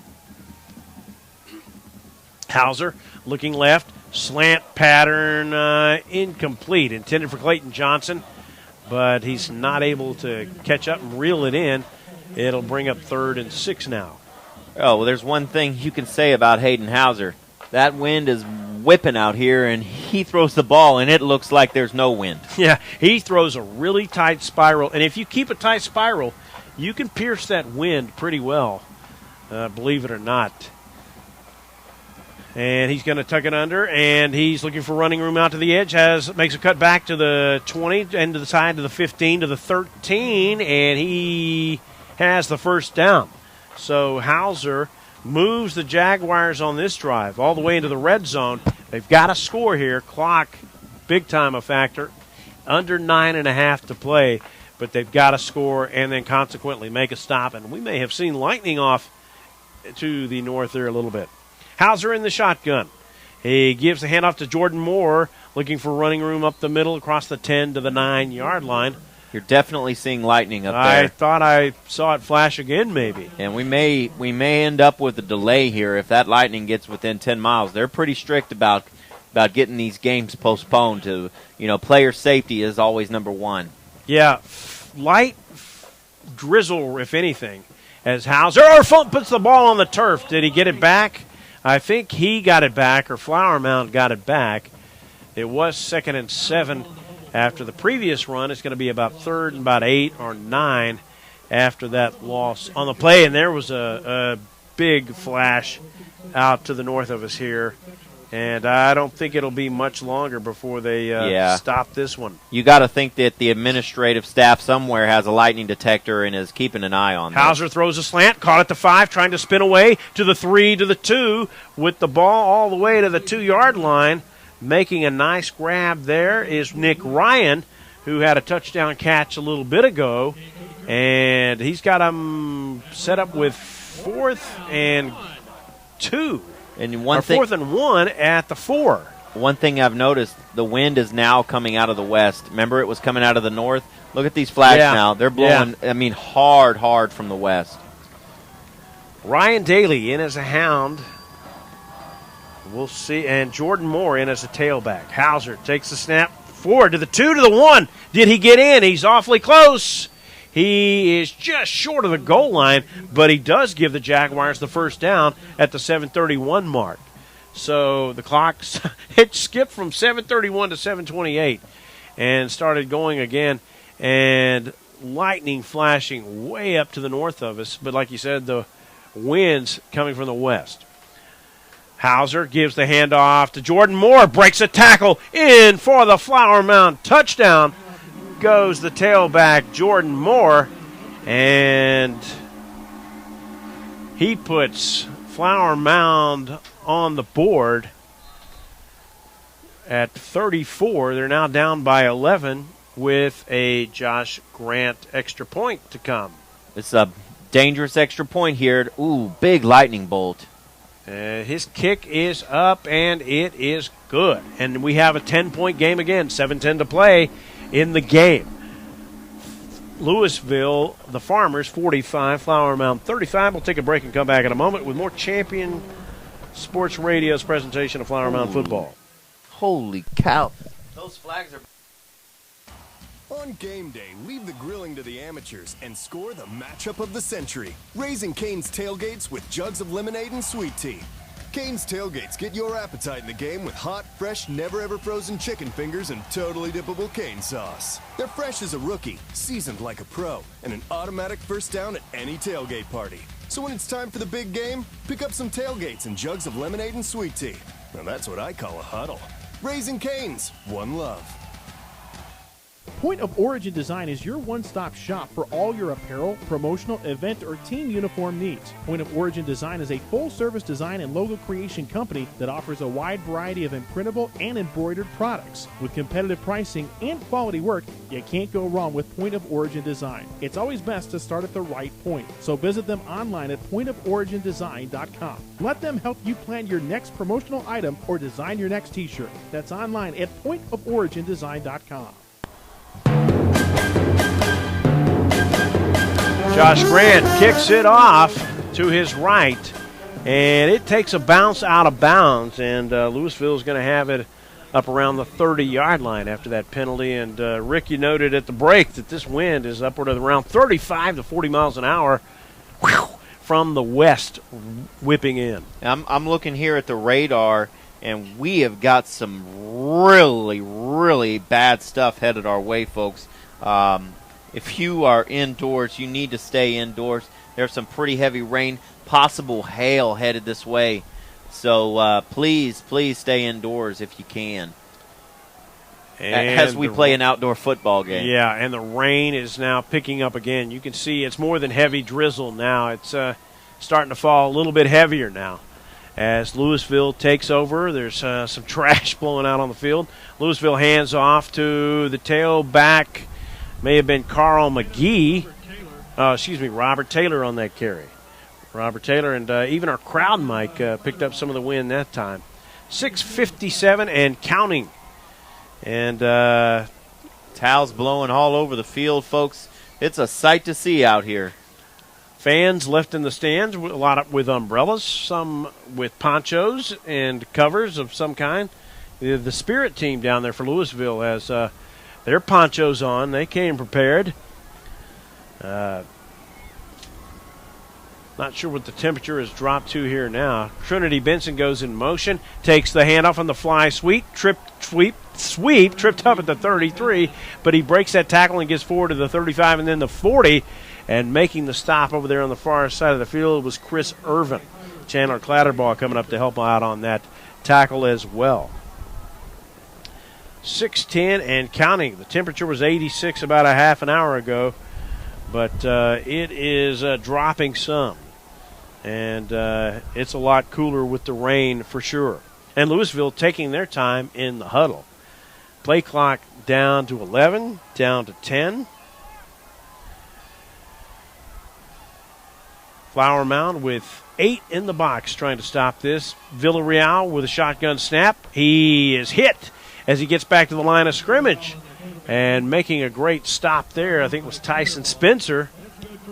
Or Clatterbaugh maybe in on this. Clatterbaugh coming up to make that stop. And Clatterbaugh doing yeoman's work up from his safety spot out there to make that stop. 77 degrees now, Barry. It appears it's dropped almost 10 degrees in 30 minutes. So it's a pretty steep drop. And then you see the rain just blowing out of the sky. And I mean blowing across the field pretty hard. The drops aren't big, but they're going to get bigger.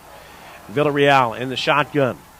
And he fakes the handoff, slips a tackle in the backfield, gets across the 40 down the sideline to the 45 to the 50. He is short of the line to gain. Well, no, he may have made it forward just across the 50, and he did. He made it to about the 49, just enough yardage needed for the first down. And now it is just pouring buckets out onto the field all of a sudden. Wow. You know, I can't say enough about Villarreal as a runner. He's tough.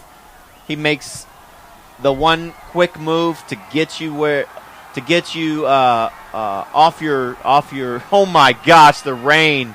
Holy smokes. Really coming down. And Robert Taylor slips tackles through the middle across the 40, spins away to the 35 and to the 30, a pickup of 18. And Flower Mound defenders had trouble hanging on because Robert Taylor just got really slick all of a sudden. And head referee Jeff Wasserman, actually Flower Mound's calling a timeout. But head referee Jeff Wasserman doesn't look like he's too thrilled to be out in this mess. It's got to be a cold rain, too, because this is a cold front coming in. None of these referees are wearing jackets. It looks like they are going to go ahead and send them into the locker room. And that might be precipitated based on some of the lightning we saw, too. maybe not just the cold, but nonetheless, wow, everybody headed for the locker room. I think I'm going to go put myself out there just to give us a little bit of experience of how cold it is. So Rick Folletti coming up with a live report from outside in a matter of moments. 4:32 left on the game clock. And a lot of confusion and chaos. And Flower Mound tried to go one way to the field house, and they were redirected back to another portion. So we will... Okay, scratch the live broadcast from outside. Way too cold, let me tell you. That wind is howling out there, boy. Oh, man. Of course, I brought no jacket for this mess. And my wife made me bring a hoodie. I was like, honey, I'll be fine. I don't need a hoodie. I left it in the truck. Should have listened to my wife. Honey, if you're listening, I'm sorry. You were right. You have to listen to the wife. It doesn't matter who you are or who your wife is. You have to listen to the wife. And mine asked me if I needed a jacket. I said, nah, I dealt with worse than this a few weeks ago. And I did. It was cooler, and it was very breezy and a little bit damp out there. But this is something else we haven't seen. And this has just ushered in really quick order, and dumping buckets all over the stadium. In fact, the Flower Mound visiting section has totally emptied, and the Lewisville section has totally emptied. And it might be in order for them to leave the metal seats as well, Rick. I didn't hear the PA announcer mention it. He just said the game was delayed for a moment. You know, anytime that you have bolts of lightning in an area and you're in stadiums with the old metal bleachers and you know, you're high up, and like we said earlier, we have we are fortunate enough to be in an enclosed press box that keeps us out of the elements. All these people down here driving, and anybody that may be listening on their phones, in their cars now, we do hope and pray that you will be safe tonight with all of the weather. Find your way home, be safe, go slow, and if you do see water, don't drive through it. Turn around. Don't drown. If there is any flash flooding, which they did call for earlier today. Years ago, when I did Weatherford Kangaroo football one season, we had a 3-man booth with a radio, and we also had a sideline reporter, and he had the very tough task and misfortune of being down on the sideline for an entire game like this. You know, you say you have the privilege of being up in the booth, and we were, the three of us, but he was down there interviewing people, and he was just miserable the entire time. And probably, 2.5 hours of his life he can't get back that he was sitting really good. But, sometimes that's the way football goes, folks. It's 4:32 on the game clock, and the Jaguars trailing 45-35. We're going to take a quick break here and come back in a moment with more Jaguar football on Champion Sports Radio in some fashion. Rapid Med Urgent Care Center in Highland Village provides Southern Denton County families with state-of-the-art emergency medical care right in your neighborhood. From checkups to broken bones, school vaccinations, sports physicals, and more, you can count on Rapid Med for all of your medical needs. Rapid Med is proud to provide the latest in concussion management through the IMPACT program in partnership with the Texas Health Sports Network. Rapid Med Urgent Care Center is dedicated to providing you with quality care quickly. Visit rapidmed.com. There's a time and a place for everything. As you'll see, projections for the next quarter are... He shoots, he scores! 2 points for team middle management. The office is not one of them. Jack, can I see you in my office? No pouting, it's your ball. Let's see what you got. But Whirly Ball is. For corporate events, team building, and private parties, Whirly Ball in Hearst and Plano is electric fun. Test your skills on the arcade games. Zip around in your Whirly Bug for a Whirly Ball competition. Or play the most affordable laser tag in the city. Learn more at whirlyball.info.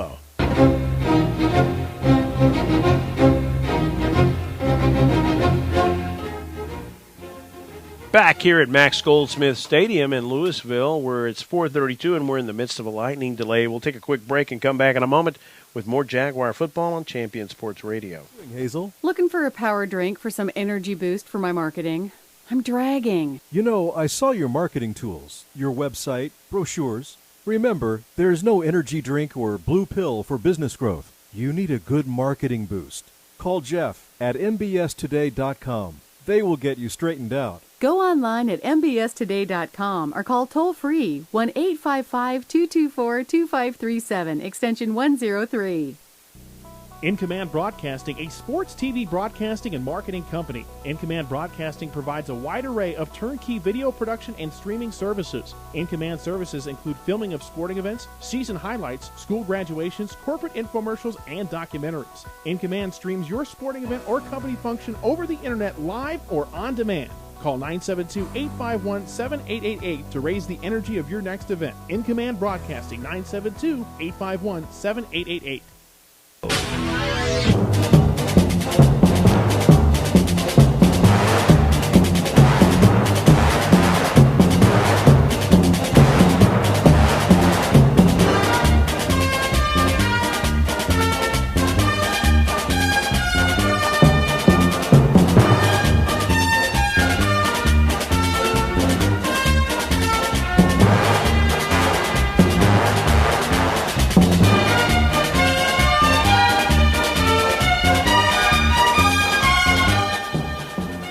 .432 to play, and the rain did let up some, but the wind certainly has not, Rick. It's still quite a battle with the wind here, and maybe even the lightning. And the storm you saw on radar, it looked like it was right on top of us. Yeah, it definitely was right on top of us a few minutes ago, but looks like I haven't seen any lightning here recently, and usually with these lightning delays, they have a minimum of time amount that they have to wait, and I'm pretty sure it's around the 20-minute mark. But all indications are that they will try to finish out this game here tonight. Yeah, I just talked to a Lewisville coach out in the hallway, and he said they are planning on resuming it. So I mean, there's only 4:32 left in the game. Yeah, it shouldn't be a long interruption. Some of the 54 out in Lubbock, Texas already. So that front has already hit there, and still around 80, 78 to 80 here. So it hasn't dropped.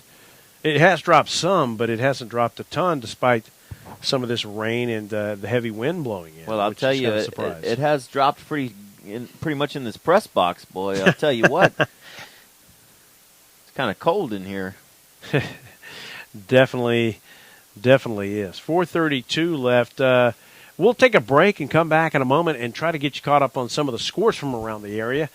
In the meantime, you are listening to Flower Mound Jaguar football on Champion Sports Radio. Writer Gerald Early said that when they study our civilization 2,000 years from now, there will only be three things that Americans will be known for: the Constitution, baseball, and jazz music. GDYO's Jazz Institute provides young musicians in North Texas the opportunity to learn what it means to be a jazz musician through weekly technique classes and combo rehearsals with professional jazz musicians. From the first note to the final round of applause, GDYO Jazz Institute concerts will amaze and delight both hardcore jazz cats and new fans alike. Learn more about the truly original American art form through the GDYO Jazz Institute online at gdyo.org/jazz.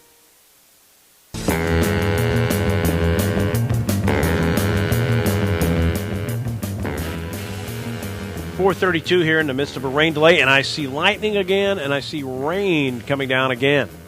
So on that note, we will take a quick break and come back in a moment with more Jaguar football on Champion Sports Radio. Strategic Direct Solutions is a staffing solutions firm which has been supporting small to Fortune 500 companies across North America, providing great talent. Visit us on the web at www.sdsllc.com or call us at 972-355-7500, extension 305. Football fans, with a Raising Cane's tailgate on the table, this meal is going into overtime. The first overall pick for any game comes piled high with hot, fresh, never-ever frozen chicken fingers and totally dippable cane sauce. So let's hear the stats. That's 100 chicken fingers, 100% premium, and 100% delicious. And with cold, refreshing jugs of lemonade and sweet tea also coming straight out of Raising Cane's, well, let's just say that's a full roster of flavor. Raising Cane's, one love.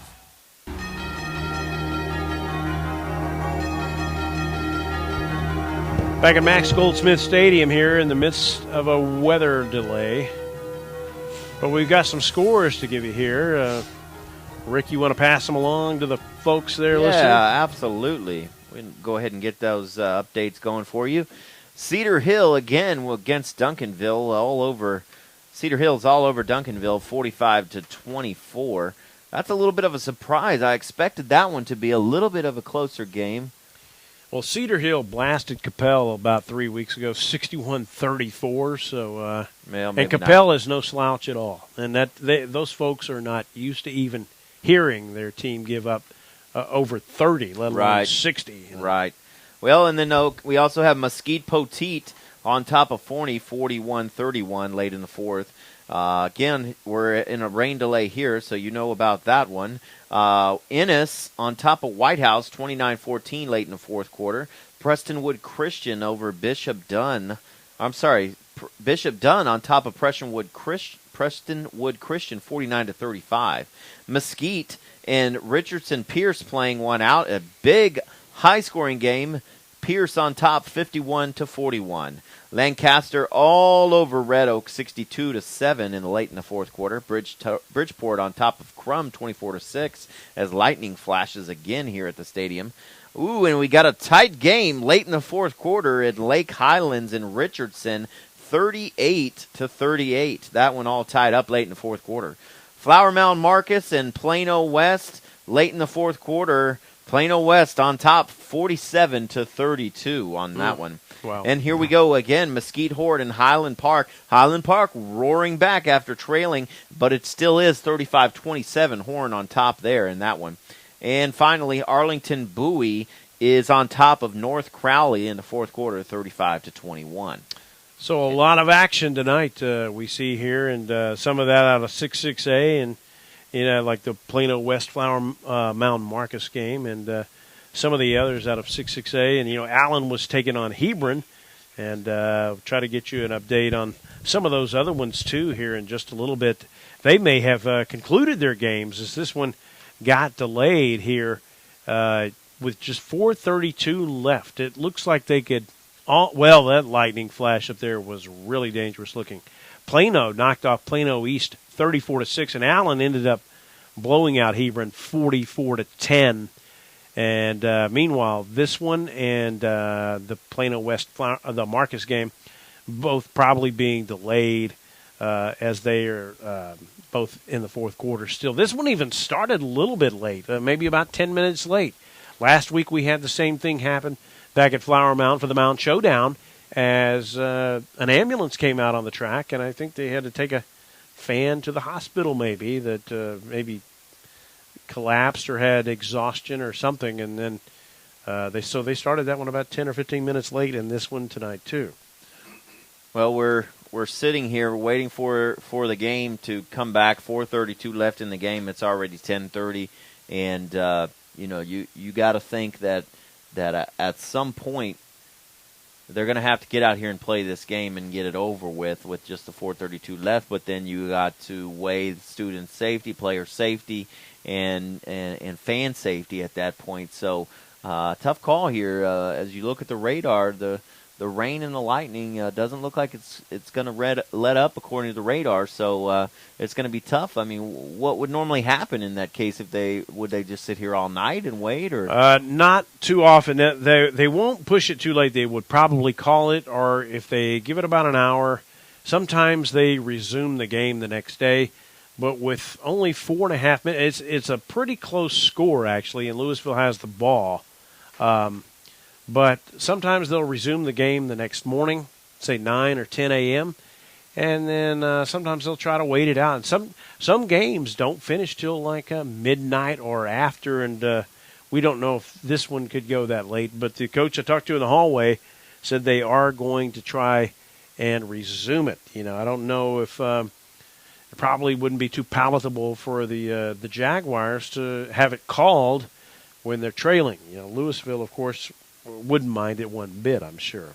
Some other scores that I don't know if you got to all these or not, Rick. I don't think so. Irving MacArthur whitewashed R.L. Turner 48-0, and Arlington Lamar put an epic beat down on Pascal 76-10. Woo-wee. Fort Worth Pascal losing tonight. They wanted to get the basketball team out there on the grass, I'm pretty sure, after that, the way they were falling. Colleyville Heritage roughed up Haltom 33-7. Lake Dallas big over Birdville. That's kind of a surprise, 47-26. North Dallas gets blown out by Carrollton Creekview, 49-0. North Forney dumped by Rockwall Heath tonight, 52-0. Another big shutout, South Oak Cliff over Samuel, 59-0. West Mesquite beats up Terrell tonight, 35-7. West Mesquite, a pretty good team over there in that area of 5A. Sanger blanking Carter tonight, 48-0. Carter singing "Where Have All the Good Times Gone?" because that's bad losing to a 4A team like that, 48-0. And where's all the talent gone? That's another thing they beckon out there. Richland shut out by Carroll tonight, 38-0 the final in that one. That's a surprise to me because Richland had been playing pretty well this year, and that's a 7-6A matchup there with the powerhouse 7-6A with the highly high loaded 7-6A with Trinity, South Lake, and Capel in that one. So I mean, there's a lot of top end talent in that district. But I also thought that Richland was going to play South Lake pretty tough tonight, so it's pretty bad to see that they got shut out there. Well, and Carroll also, their defense hasn't been particularly great this year. I mean, they have given up points. I mean, they've put points on the board, but they beat Abilene 63-24, and they beat another team, maybe Tulsa Union, 42-41. I mean, they've given up points, so they have been vulnerable on the defensive side, but not tonight as they pitch a shutout to Richland. And speaking of shutouts, Grand Prairie whitewashed at the Gopher Bowl by South Grand Prairie, 24-0. Pilot Point dismantles Callisburg, 57-7. Denton Geyer with a 40-point defeat over Keller Fossil Ridge, 43-3. Keller Central outlasted Justin Northwest, 28-24. DeSoto big over Mansfield tonight, 49-21. Denton big over Fort Worth Brewer, 50-14. Little Elm loses out to Frisco Liberty, 26-15. St. Mark's with a 47-19 thumping of Fort Worth Trinity Valley back in the Frisco area. Centennial outlasts Lone Star, 35-30. Carrollton Prince of Peace beats Shelton in private action, 36-13. McKinney North over Lovejoy in a big shootout, 59-52. The final in that. Sherman downs McKinney tonight, 21-14. Wiley East beats Prosper, 42-7. Mansfield Summit almost doubles up Waxahachie, 52-27. The Indians fall tonight to the Panthers.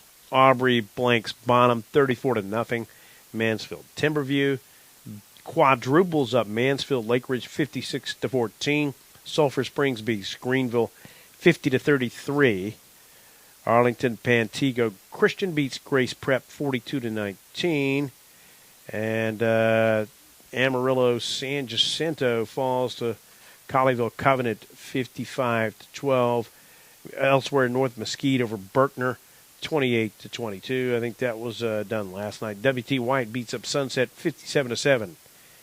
And that's a lot of the action from around the area that either took place earlier tonight, a couple of them last night, or that was still going on. And we still see lightning. But in the midst of our weather delay, we will take another break and come back in a moment with more Jaguar football on Champion Sports Radio. Care Center in Highland Village provides Southern Denton County families with state-of-the-art emergency medical care right in your neighborhood. From checkups to broken bones, school vaccinations, sports physicals, and more, you can count on Rapid Med for all of your medical needs. Rapid Med is proud to provide the latest in concussion management through the IMPACT program in partnership with the Texas Health Sports Network. Rapid Med Urgent Care Center is dedicated to providing you with quality care quickly. Visit rapidmed.com. What are you doing, Hazel? Looking for a power drink for some energy boost for my marketing. I'm dragging. You know, I saw your marketing tools, your website, brochures. Remember, there is no energy drink or blue pill for business growth. You need a good marketing boost. Call Jeff at mbstoday.com. They will get you straightened out. Go online at mbstoday.com or call toll-free 1-855-224-2537, extension 103. There's a time and a place for everything. As you'll see, projections for the next quarter are... He shoots, he scores! 2 points for team middle management. The office is not one of them. Jack, can I see you in my office? No pouting, it's your ball. Let's see what you got. But Whirly Ball is. For corporate events, team building, and private parties, Whirly Ball in Hearst and Plano is electric fun. Test your skills on the arcade games. Zip around in your Whirly Bug for a Whirly Ball competition. Or play the most affordable laser tag in the city. Learn more at whirlyball.info.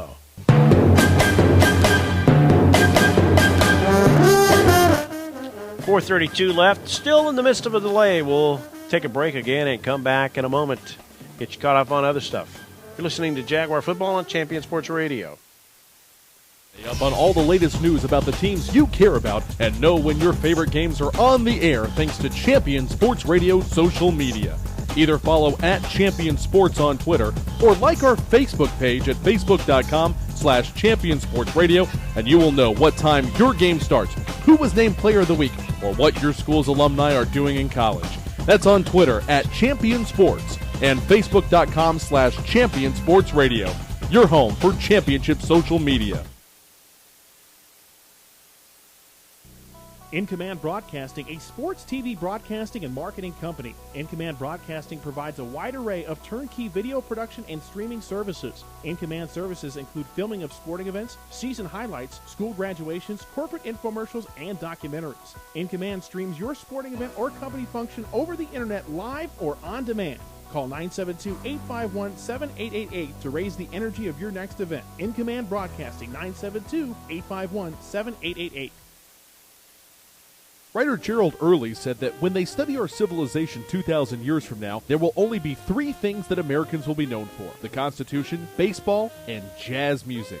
GDYO's Jazz Institute provides young musicians in North Texas the opportunity to learn what it means to be a jazz musician through weekly technique classes and combo rehearsals with professional jazz musicians. From the first note to the final round of applause, GDYO Jazz Institute concerts will amaze and delight both hardcore jazz cats and new fans alike. Learn more about the truly original American art form through the GDYO Jazz Institute online at gdyo.org/jazz.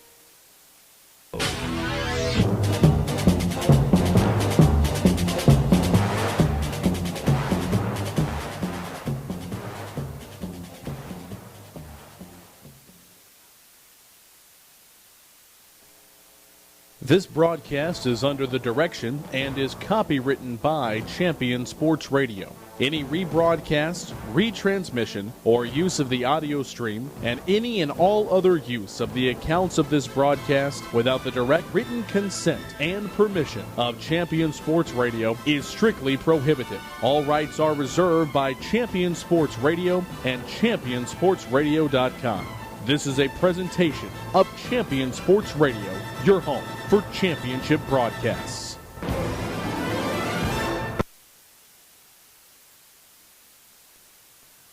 Flower Mound Jaguar Football would like to thank the following sponsors tonight for our broadcast, making this broadcast possible as lightning is really flaring up again heavily and dangerously looking. It had cleared. The wind was still whipping, but it looked like maybe the storm had blown over for a moment. The rain has subsided, but the lightning has really been roaring again. In the wake of that, though, the Flower Mound Jaguars are on Champion Sports Radio and would like to thank Strategic Direct Solutions, a proud sponsor, a senior-level sponsor of the Flower Mound Jaguars. SDS is a staffing partner that provides great talent to companies all across North America. Visit them on the web at sdsllc.com to learn more. Assure you have the best players and the best positions on your team. Contact SDS today. Raising Cane's Chicken. Hey, Jaguar Nation, Loopy at Raising Cane's right here next to the stadium, as a matter of fact. I see him from the press box up here. He loves Flower Mound and Jaguar football. Come see him at his location on Main Street here in Lewisville, as some of you are doing right now, roped around the drive-thru. I can see it right now. Or in Flower Mound. Tailgate like a champion with Raising Cane's Chicken. Rapid Med Urgent Care in Highland Village, a family-owned and operated business that delivers the best, most convenient medical care. You can sign in and find more information at rapidmed.com. MBS Today. Remember, there is no energy drink to boost your marketing growth. Contact Jeff, Dean, Richard, or Joan at mbstoday.com or go to jaguarfootball.com and click on the MBS link. LensCap Photo Marketing is a professional corporate business and event photography company proud to bring you Jaguar football.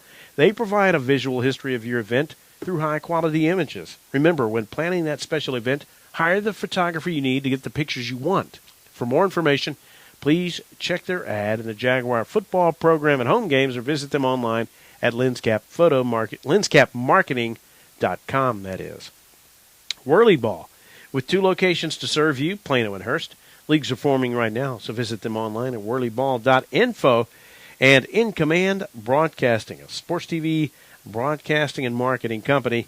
Call 972-851-7888 or online at incommandbroadcasting.com. We'll take one quick break again and come back in just a moment.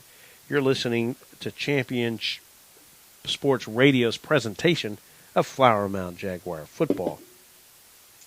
Is your one-stop shop for all your apparel, promotional, event, or team uniform needs. Point of Origin Design is a full-service design and logo creation company that offers a wide variety of imprintable and embroidered products. With competitive pricing and quality work, you can't go wrong with Point of Origin Design. It's always best to start at the right point, so visit them online at pointoforigindesign.com. Let them help you plan your next promotional item or design your next t-shirt. That's online at pointoforigindesign.com.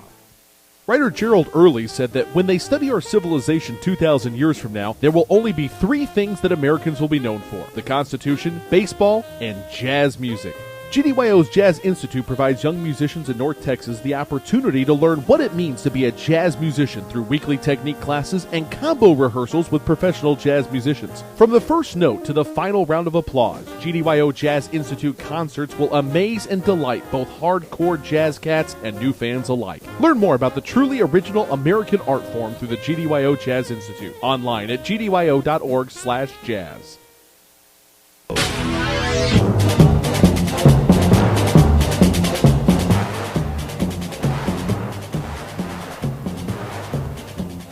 Well, back at Max Goldsmith Stadium, as there is still lightning off in the distance, word has it they're going to maybe try to resume this game in 10 minutes.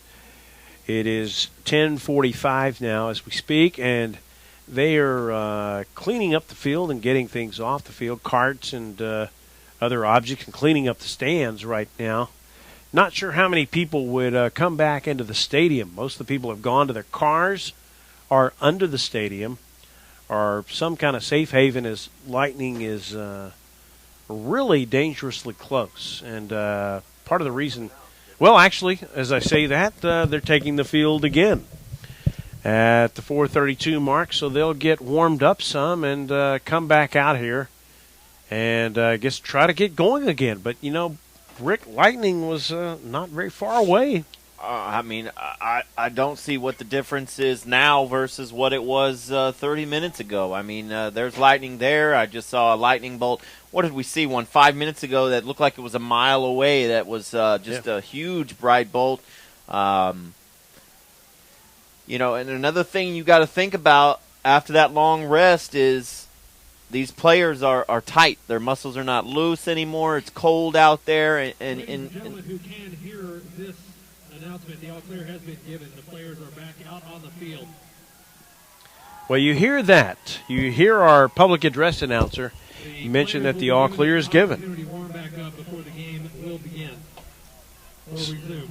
So on that note, we are going to take a quick break and come back in a moment and resume this football game with 4 minutes and 32 seconds left.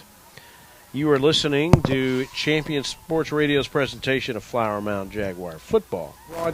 This broadcast is under the direction and is copywritten by Champion Sports Radio. Any rebroadcast, retransmission, or use of the audio stream, and any and all other use of the accounts of this broadcast without the direct written consent and permission of Champion Sports Radio is strictly prohibited. All rights are reserved by Champion Sports Radio and ChampionSportsRadio.com.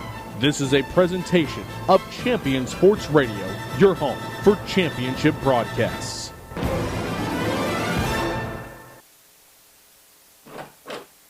Hey, honey, why are you home so late? Don't even get me started. Did Sally come in late again today? Sally comes in late every day. Pete can't stay off the internet, and Roger does everything but his job. It gets so frustrating. My employees can't be accountable for their own actions. You need to contact Strategic Direct Solutions, LLC. My company has been using SDS for years, and they have totally upgraded several positions for us. That sounds like a great idea and a great solution. Make sure your company has the best employees. That's right, in the best positions, so your organization can achieve success. Strategic Direct Solutions is a staffing solutions firm which has been supporting small to Fortune 500 companies across North America, providing great talent. Visit us on the web at www.sdsllc.com or call us at 972-355-7500 extension 305. What are you doing, Hazel? Looking for a power drink for some energy boost for my marketing. I'm dragging. You know, I saw your marketing tools, your website, brochures. Remember, there's no energy drink or blue pill for business growth. You need a good marketing boost. Call Jeff at mbstoday.com. They will get you straightened out. Go online at mbstoday.com or call toll-free 1-855-224-2537, extension 103. In Command Broadcasting, a sports TV broadcasting and marketing company. In Command Broadcasting provides a wide array of turnkey video production and streaming services. In Command services include filming of sporting events, season highlights, school graduations, corporate infomercials, and documentaries. In Command streams your sporting event or company function over the internet live or on demand. Call 972-851-7888 to raise the energy of your next event. In Command Broadcasting, 972-851-7888. Are you tired of only spending time as a family?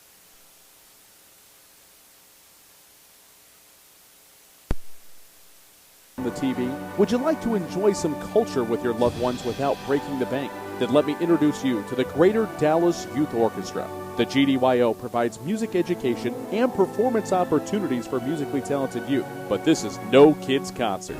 The GDYO comprises 7 different ensembles made up of over 425 talented musicians ages 8 to 18, representing more than 50 communities in North Texas.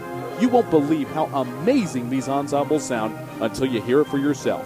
So join them for one of their concerts at the Meyerson Symphony Center or Dallas City Performance Hall. For more information on how to make a donation... Well, we are resuming play here after about a 20-minute delay, I guess, 20 to 25-minute delay.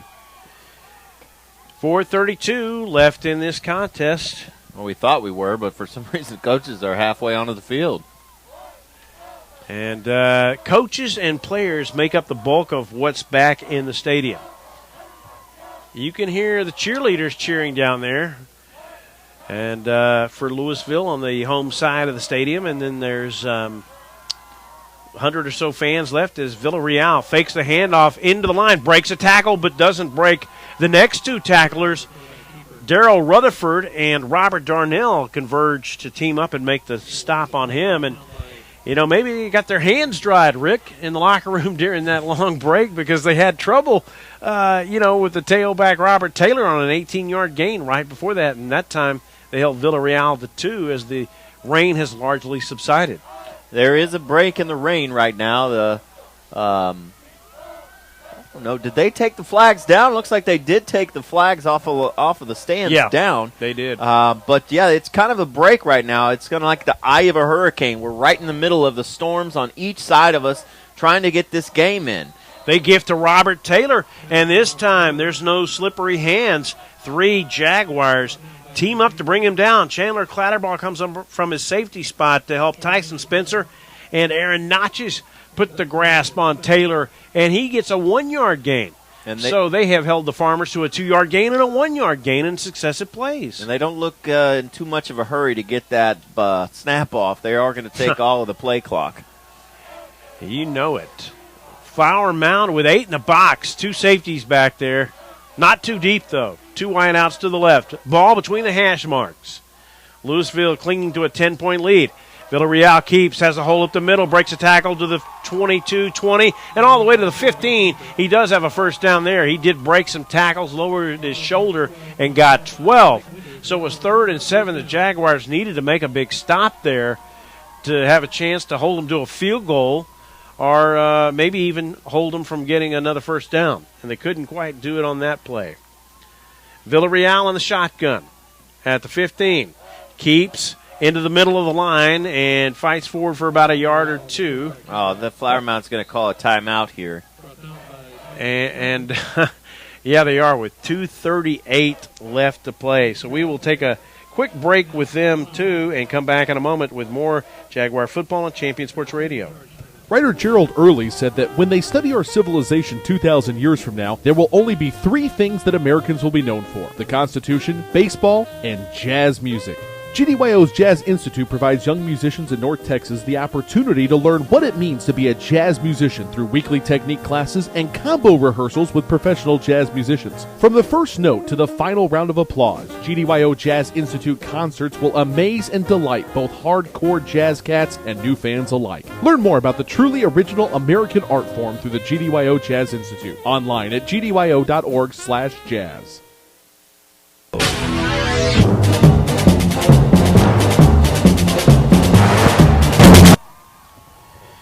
Back here at Lewisville's Max Goldsmith Stadium, where it is 2nd and 8 for the Lewisville Farmers at the 13-yard line, driving deep into Flower Mound territory as play has resumed after a 25-minute delay or so. Trinity Benson goes in motion. Villarreal fakes the handoff, and he's trapped in the backfield. After Flower Mound calls that timeout, they regroup, and Austin McKee and Chase Lemke, along with Aaron Notches, all team up to stop Villarreal for a loss, and Flower Mound's going to take another timeout. Final 2:29 to play, so we will take one with them and come back in a moment with the rest of the fourth quarter. You're listening to Jaguar Football on Champion Sports Radio. This is under the direction and is copyright. Hey, honey, why are you home so late? Don't even get me started. Did Sally come in late again today? Sally comes in late every day. Pete can't stay off the internet, and Roger does everything but his job. It gets so frustrating. My employees can't be accountable for their own actions. You need to contact Strategic Direct Solutions, LLC. My company has been using SDS for years, and they have totally upgraded several positions for us. That sounds like a great idea and a great solution. Make sure your company has the best employees. That's right, in the best positions, so your organization can achieve success. Strategic Direct Solutions is a staffing solutions firm which has been supporting small to Fortune 500. 3rd and 11, 2:29 to play. Jaguars trailing, looking for a stop here. Villarreal keeps and tries to get to the middle of the field and does so. Flower Mound had used their last timeout left, so they can't stop it again, but they stop Lewisville from getting a first down here, and we might see the foot of Matt McDonald again. He's kicked a 43-yarder tonight. He could stretch this out to a definite 2-possession lead here, a 2-touchdown lead with a field goal, and they're going to take their time here as the play clock is under 15.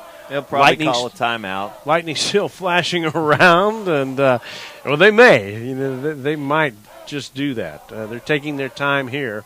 You know, it is 4th and 12. Another thing that Coach might be thinking is just go for it on 4th down. But the thing is, if they don't get it, the time stops with the change of possession. And you know, it would give, and it looks like now they are going to go ahead and send the kicking team on. And they called a quick timeout. Flower Mound would like to thank Strategic Direct Solutions, proud to be a senior-level sponsor of the Flower Mound Jaguars. SDS is a staffing partner that provides great talent to companies all across North America. Visit them on the web at sdsllc.com to learn more. Assure you have the best players in the best positions on your team. Contact SDS today. And LensCap Photo Marketing, a professional corporate business and event photography company. They provide a visual history of your event through high-quality images. Remember, when planning that special event, hire the photographer you need to get the pictures you want. For more information, please check their ad in the Jaguar football program or online at lenscapmarketing.com. And it is Matt McDonald with a hold of Aubrey and Bob to kick a field goal attempt, 34 yards, and he misses it. So it stays a 10-point contest with 1:39 to play. So maybe Flower Mound's rash of timeouts there threw Lewisville's barometer off some. Well, whatever Coach Johnson was thinking on the timeouts, I guess, like you said, he's doing something because now with 1:39 left, they're down 10. They need to drive 80 yards to put it in the end zone or at least get a field goal. But we'll see what happens. So Logan Davis in the game. We've seen some Hayden Hauser tonight and Logan Davis a lot. And it is Davis back in there. Turnaround throw. Caught, across the field. It was intended for the receiver, Nick Ryan, over there on the far side of the field. It was a really well drawn up play by Mike Campbell, the offensive coordinator. But Ryan just not able to hang on, unfortunately. Yeah, the ball's a little slippery out there, and even though they did dry, Campbell, I beg your pardon. Even though they did dry their hands during the break, the field still is wet, and the ball was, a little slippery. That was a really good setup there to go one way and then turn around the other. Logan Davis, quick toss down the field over the middle, incomplete, intended for the receiver Brendan Owls on the deep crossing pattern. I should have said offensive coordinator Scott Campbell. I misspoke. Called him Mike Campbell. My apologies. Minute 29 left. 3rd and 10 coming up. Flag whipping against the U.S. flag. It kind of turned around this way for a moment. Now it is blowing fiercely out of the north again. Storms are really close, so they need to hurry up and get this game over with before we face another delay. 1:29. 3rd and 10. Davis in the shotgun. 3 receivers to the near side. Ball between the hash. Davis pump fakes. Cuts out to his right. Pressure from the backside. Now throws over the middle, and it is intercepted at the 45-yard line. And making the pick for the Lewisville Fighting Farmers was Matt Kibbe, the free safety. And that will probably just about put the wraps on this one, as Lewisville can now go to a knee, leading by 10, 45-35.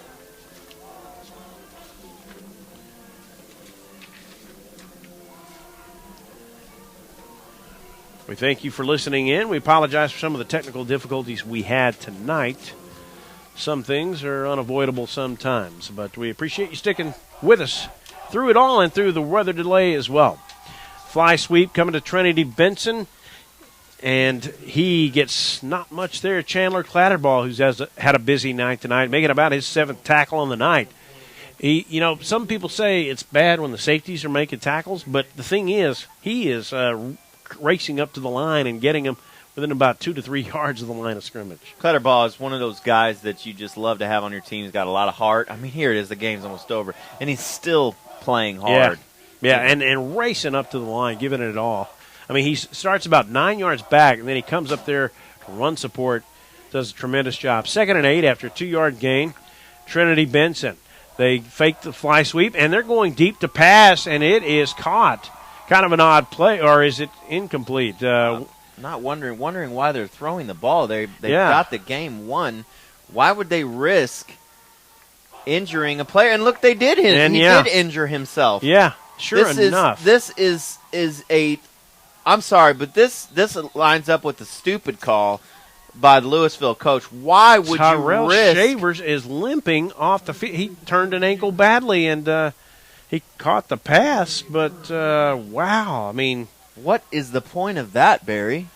I can't tell you that I honestly know there, Rick. I'm not real sure. I haven't seen. Did he just? They called a timeout. Yes, because Flower Mound has none left. There's 8 seconds left.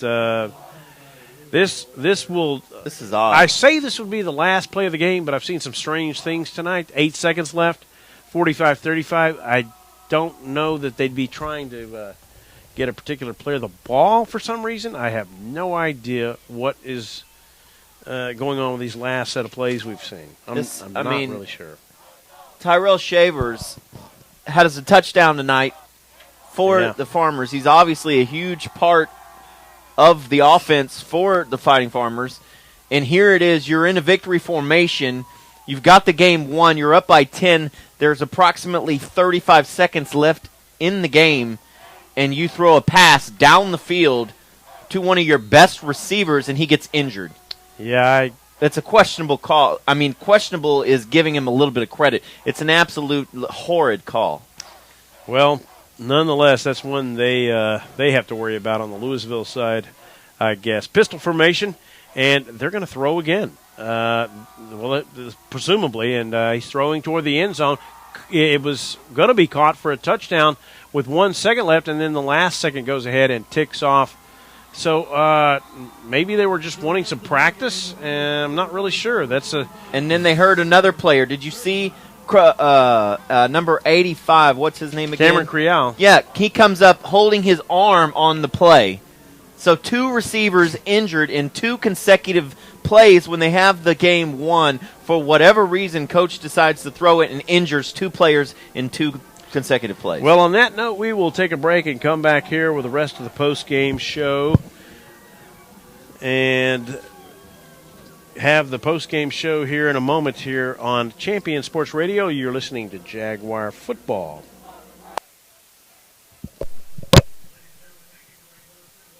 Don't even get me started. Did Sally come in late again today? Sally comes in late every day. Pete can't stay off the internet, and Roger does everything but his job. It gets so frustrating. My employees can't be accountable for their own actions. You need to contact Strategic Direct Solutions, LLC. My company has been using SDS for years, and they have totally upgraded several positions for us. That sounds like a great idea and a great solution. Make sure your company has the best employees. That's right, in the best positions, so your organization can achieve success. Strategic Direct Solutions is a staffing solutions firm which has been supporting small to Fortune 500 companies across North America, providing great talent. Visit us on the web at www.sdsllc.com or call us at 972-355-7500 extension 305. What are you doing, Hazel? Looking for a power drink for some energy boost for my marketing.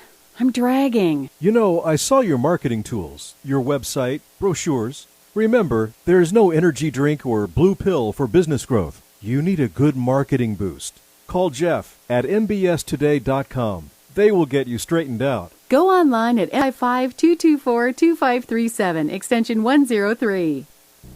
In Command Broadcasting, a sports TV broadcasting and marketing company. In Command Broadcasting provides a wide array of turnkey video production and streaming services. In Command services include filming of sporting events, season highlights, school graduations, corporate infomercials, and documentaries. In Command streams your sporting event or company function over the internet live or on demand. Call 972-851-7888 to raise the energy of your next event. In Command Broadcasting, 972-851-7888.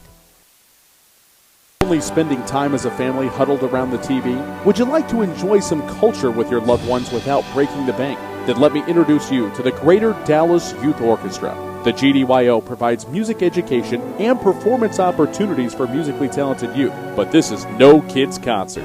The GDYO comprises 7 different ensembles made up of over 425 talented musicians ages 8 to 18, representing more than 50 communities in North Texas. You won't believe how amazing these ensembles sound until you hear it for yourself. So join them for one of their concerts at the Meyerson Symphony Center or Dallas City Performance Hall. For more information on how to make a donation, as well as a listing of upcoming GDYO concerts, visit gdyo.org.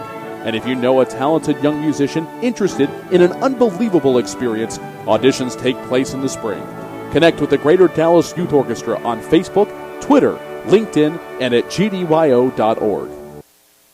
The Centers for Disease Control and Prevention estimates that nearly 4 million brain injuries occur every year due to sports in the U.S. They also estimate that 70% of concussions go unreported. Not identifying concussions early can be devastating, especially if the athlete continues to play with symptoms. Catching hard hits fast is critical, and that's why you need the Shockbox Helmet Impact Sensor. The Shockbox is a small sensor that easily attaches to most football, lacrosse, and hockey helmets and instantly sends a signal to a smartphone on the sidelines when the player has taken a hard hit that puts them at higher risk for injury. The free app receives data from the sensor, displays information about the impact, and even walks the user through a concussion assessment. The app also logs symptom and impact data for future medical use. Visit ShopboxDFW.com to learn more about the Shockbox Impact Alert Sensor and determine if it is the right option for your child. Be warned instantly when a player has experienced a head impact that could result in a concussion. Visit ShockboxDFW.com today. ShockboxDFW.com.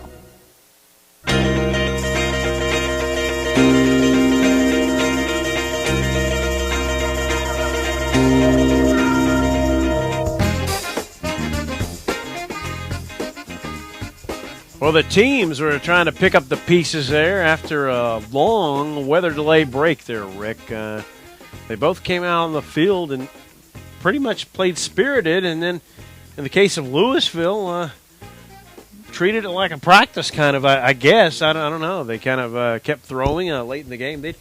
Maybe they didn't want to get it over with. You know, it was kind of conflicting signals. You thought, well, are they trying to get it over with? And some strange occurrences here as the rain, the drizzle's picking up again. The Flower Mound guys huddled on the far side of the field, maybe in prayer over there. And the lightning is picking up again. In the midst of them are Coach Johnson having a post-game pep talk or talk with the team of some kind. Yeah, and you know, towards the end of the game there, you know, with the Lewisville coaches, I probably shouldn't have said what I said, but what I should have said is that's not what I would have done. Well, and it's not just that. You don't want for his team to get hurt. Exactly. You don't want players to get hurt. And then, you know, you think the worst-case scenario, your guy gets hurt. And then in ensuing plays, two guys got injured a little bit anyway. They may overcome it in the next 3 or 4 days. They're young and they can bounce back. But we don't know. We don't know to what degree Tyrell Shavers hurt his ankle, but he limped off with a lot of pain, it looked like. To me, it all has to do with risk versus reward. The risk on the play is that you take a risk of injuring a high, potent weapon in your offense. And you risk losing a player. You risk injuring a player. You risk a lot. What's the reward there, Barry? What's the reward that you get from 2 extra pass plays in a wet field, wet ball, the end of the game? There's nothing on the line. You've already got the game won. And I guess I just don't understand what the reward was. Well, and there weren't many fans or friends or people watching to see their moment of glory if they were aiming for that. You know, I don't know. But the lights in the stadium have gone out. Coach Johnson still has his bunch out there on the field, even in the middle of a lot of lightning. And, wow, we just heard some stuff kind of go silent on us for a moment. Anyhow, we will take a break and come back with more of the In Command Broadcasting postgame show. You're listening to Jaguar Football and Champion Sports Radio. Football fans, with a Raising Cane's tailgate on the table, this meal is going into overtime. The first overall pick for any game comes piled high with hot, fresh, never-ever frozen chicken fingers and totally dippable cane sauce. So let's hear the stats. That's 100 chicken fingers, 100% premium, and 100% delicious. And with cold, refreshing jugs of lemonade and sweet tea also coming straight out of Raising Cane's, well, let's just say that's a full roster of flavor. Raising Cane's, one love. Rapid Med Urgent Care Center in Highland Village provides southern Denton County families with state-of-the-art emergency medical care right in your neighborhood. From checkups to broken bones, school vaccinations, sports physicals, and more, you can count on Rapid Med for all of your medical needs. Rapid Med is proud to provide the latest in concussion management through the IMPACT program in partnership with the Texas Health Sports Network. Rapid Med Urgent Care Center is dedicated to providing you with quality care quickly. Visit rapidmed.com. Hey, honey, why are you home so late? Don't even get me started. Did Sally come in late again today? Sally comes in late every day. Pete can't stay off the internet, and Roger does everything but his job. It gets so frustrating. My employees can't be accountable for their own actions. You need to contact Strategic Direct Solutions, LLC. My company has been using SDS for years, and they have totally upgraded several positions for us. That sounds like a great idea and a great solution. Make sure your company has the best employees. That's right, in the best positions, so your organization can achieve success. Strategic Direct Solutions is a staffing solutions firm which has been supporting small to Fortune 500 companies across North America, providing great talent. Visit us on the web at www.sdsllc.com or call us at 972-355-7500 extension 305. Point of Origin Design is your one-stop shop for all your apparel, promotional, event, or team uniform needs. Point of Origin Design is a full-service design and logo creation company that offers a wide variety of imprintable and embroidered products. With competitive pricing and quality work, you can't go wrong with Point of Origin Design. It's always best to start at the right point, so visit them online at pointoforigindesign.com. Let them help you plan your next promotional item or design your next t-shirt. That's online at pointoforigindesign.com. There's a time and a place for everything. As you'll see, projections for the next quarter are... He shoots, he scores! 2 points for team middle management. The office is not one of them. Jack, can I see you in my office? No pouting, it's your ball. Let's see what you got. But Whirly Ball is. For corporate events, team building, and private parties, Whirly Ball in Hearst and Plano is electric fun. Test your skills on the arcade games. Zip around in your Whirly Bug for a Whirly Ball competition. Or play the most affordable laser tag in the city. Learn more at whirlyball.info. Writer Gerald Early said that when they study our civilization 2,000 years from now, there will only be 3 things that Americans will be known for: the Constitution, baseball, and jazz music. GDYO's Jazz Institute provides young musicians in North Texas the opportunity to learn what it means to be a jazz musician through weekly technique classes and combo rehearsals with professional jazz musicians. From the first note to the final round of applause, GDYO Jazz Institute concerts will amaze and delight both hardcore jazz cats and new fans alike. Learn more about the truly original American art form through the GDYO Jazz Institute online at gdyo.org/jazz.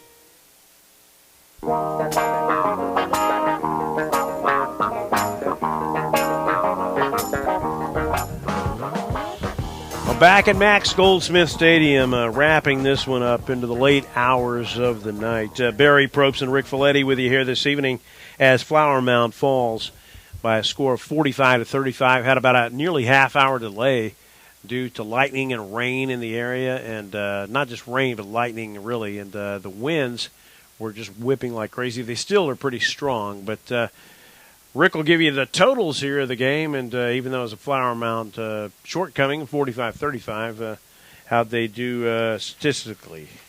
Statistically, they ended up with 326 total yards on the day, 17 first downs, rushed the ball 20 times for 88 yards, average rush 4.4 yards per carry, not terrible. On the pass plays, Logan Davis and Hayden Hauser ended up 16 for 33 with 2 interceptions on the day. Both of those interceptions were thrown by Logan Davis. Warren, they had 238 pass yards with a completion rate of 48%. 3 punts totaling 95 yards with an average of 31 yards per punt. 3 fumbles with only one of them lost. And again, 7 penalties for 86 yards. Again, 6 of those penalties coming in the first half. So cleaned it up a little bit in the second half. Logan Davis ended the day 14 for 29 with 194 yards and 2 TDs and 2 interceptions. One of those interceptions coming at the end of the game, kind of in the, after the break. And so, pretty much the game was already over at that point. Leading rushers for Flower Mound, again, Logan Davis, 7 attempts for 42 yards, an average of 6 yards per carry with 1 touchdown. Again, you got to look, though. Jordan Moore had 7 rushes for 13 yards. The halfback only averaged 1.86 yards per carry, but again, he had 2 touchdowns on the night. So not a bad night for Jordan Moore. You'd like to see his yards per attempt a little bit more, but no pun intended there with the more for more. But we will take the 2 touchdowns. And then on the Flower Mound receiving side, Clayton Johnson leading the way with 5 receptions for 64 yards. That's 12 yards per catch. Quentin Morris, 1 reception for 57 yards. That big first play from the line of scrimmage for that 1 touchdown. Other than that, Barry, he really didn't have anything else going on tonight. Freddie Jackson, 3 receptions for 46 yards and no touchdowns. Brendan Alvis, the big wide receiver and kind of a tight end receiver for Flower Mound, he got 4 receptions for 34 yards. And Nick Ryan had that big touchdown reception towards the end of the third. I believe it was actually, towards the end of the third quarter, he had that touchdown. He ended up with 2 catches for 21 yards. And to wrap up the receiving, Thomas Jeffries, 1 catch for 16 yards. And that pretty much is the story of the game for Flower Mound, again, turnovers, penalties played a huge part in this game. Penalties are a huge momentum killer. Anytime that you're giving up 45 yards in penalties on one play, you're really playing yourself behind the curb. So moving forward, I'd like to see Flower Mound. Obviously, I won't be doing the games, but for you guys, you really need to see Flower Mound try to cut down on those penalties. And they did have 3 turnovers tonight, and that's going to be a huge, huge aspect moving forward. They need to cut down on the penalties and the turnovers. Indeed. Well, that will do it tonight from Max Goldsmith Stadium in Lewisville as the lights officially go out now. I want to thank all of you for listening, all our sponsors, In Command Broadcasting here during the In Command Broadcasting postgame show, Strategic Direct Solutions, Raising Cane's, Whirly Ball, Lens Cap Photo Marketing, all our other sponsors, all our listeners. Yes, Rapid Med Urgent Carrier, Shockbox, DFW.com, and Point of Origin, as well as MBS Today. Well, Rick, we appreciate you stepping in tonight on short notice there and working so ably alongside us. For Rick Folletti, I'm Barry Probst saying so long from Lewisville's Max Goldsmith Stadium. Our final score, 45-35. Drive safely and stay warm and well out there.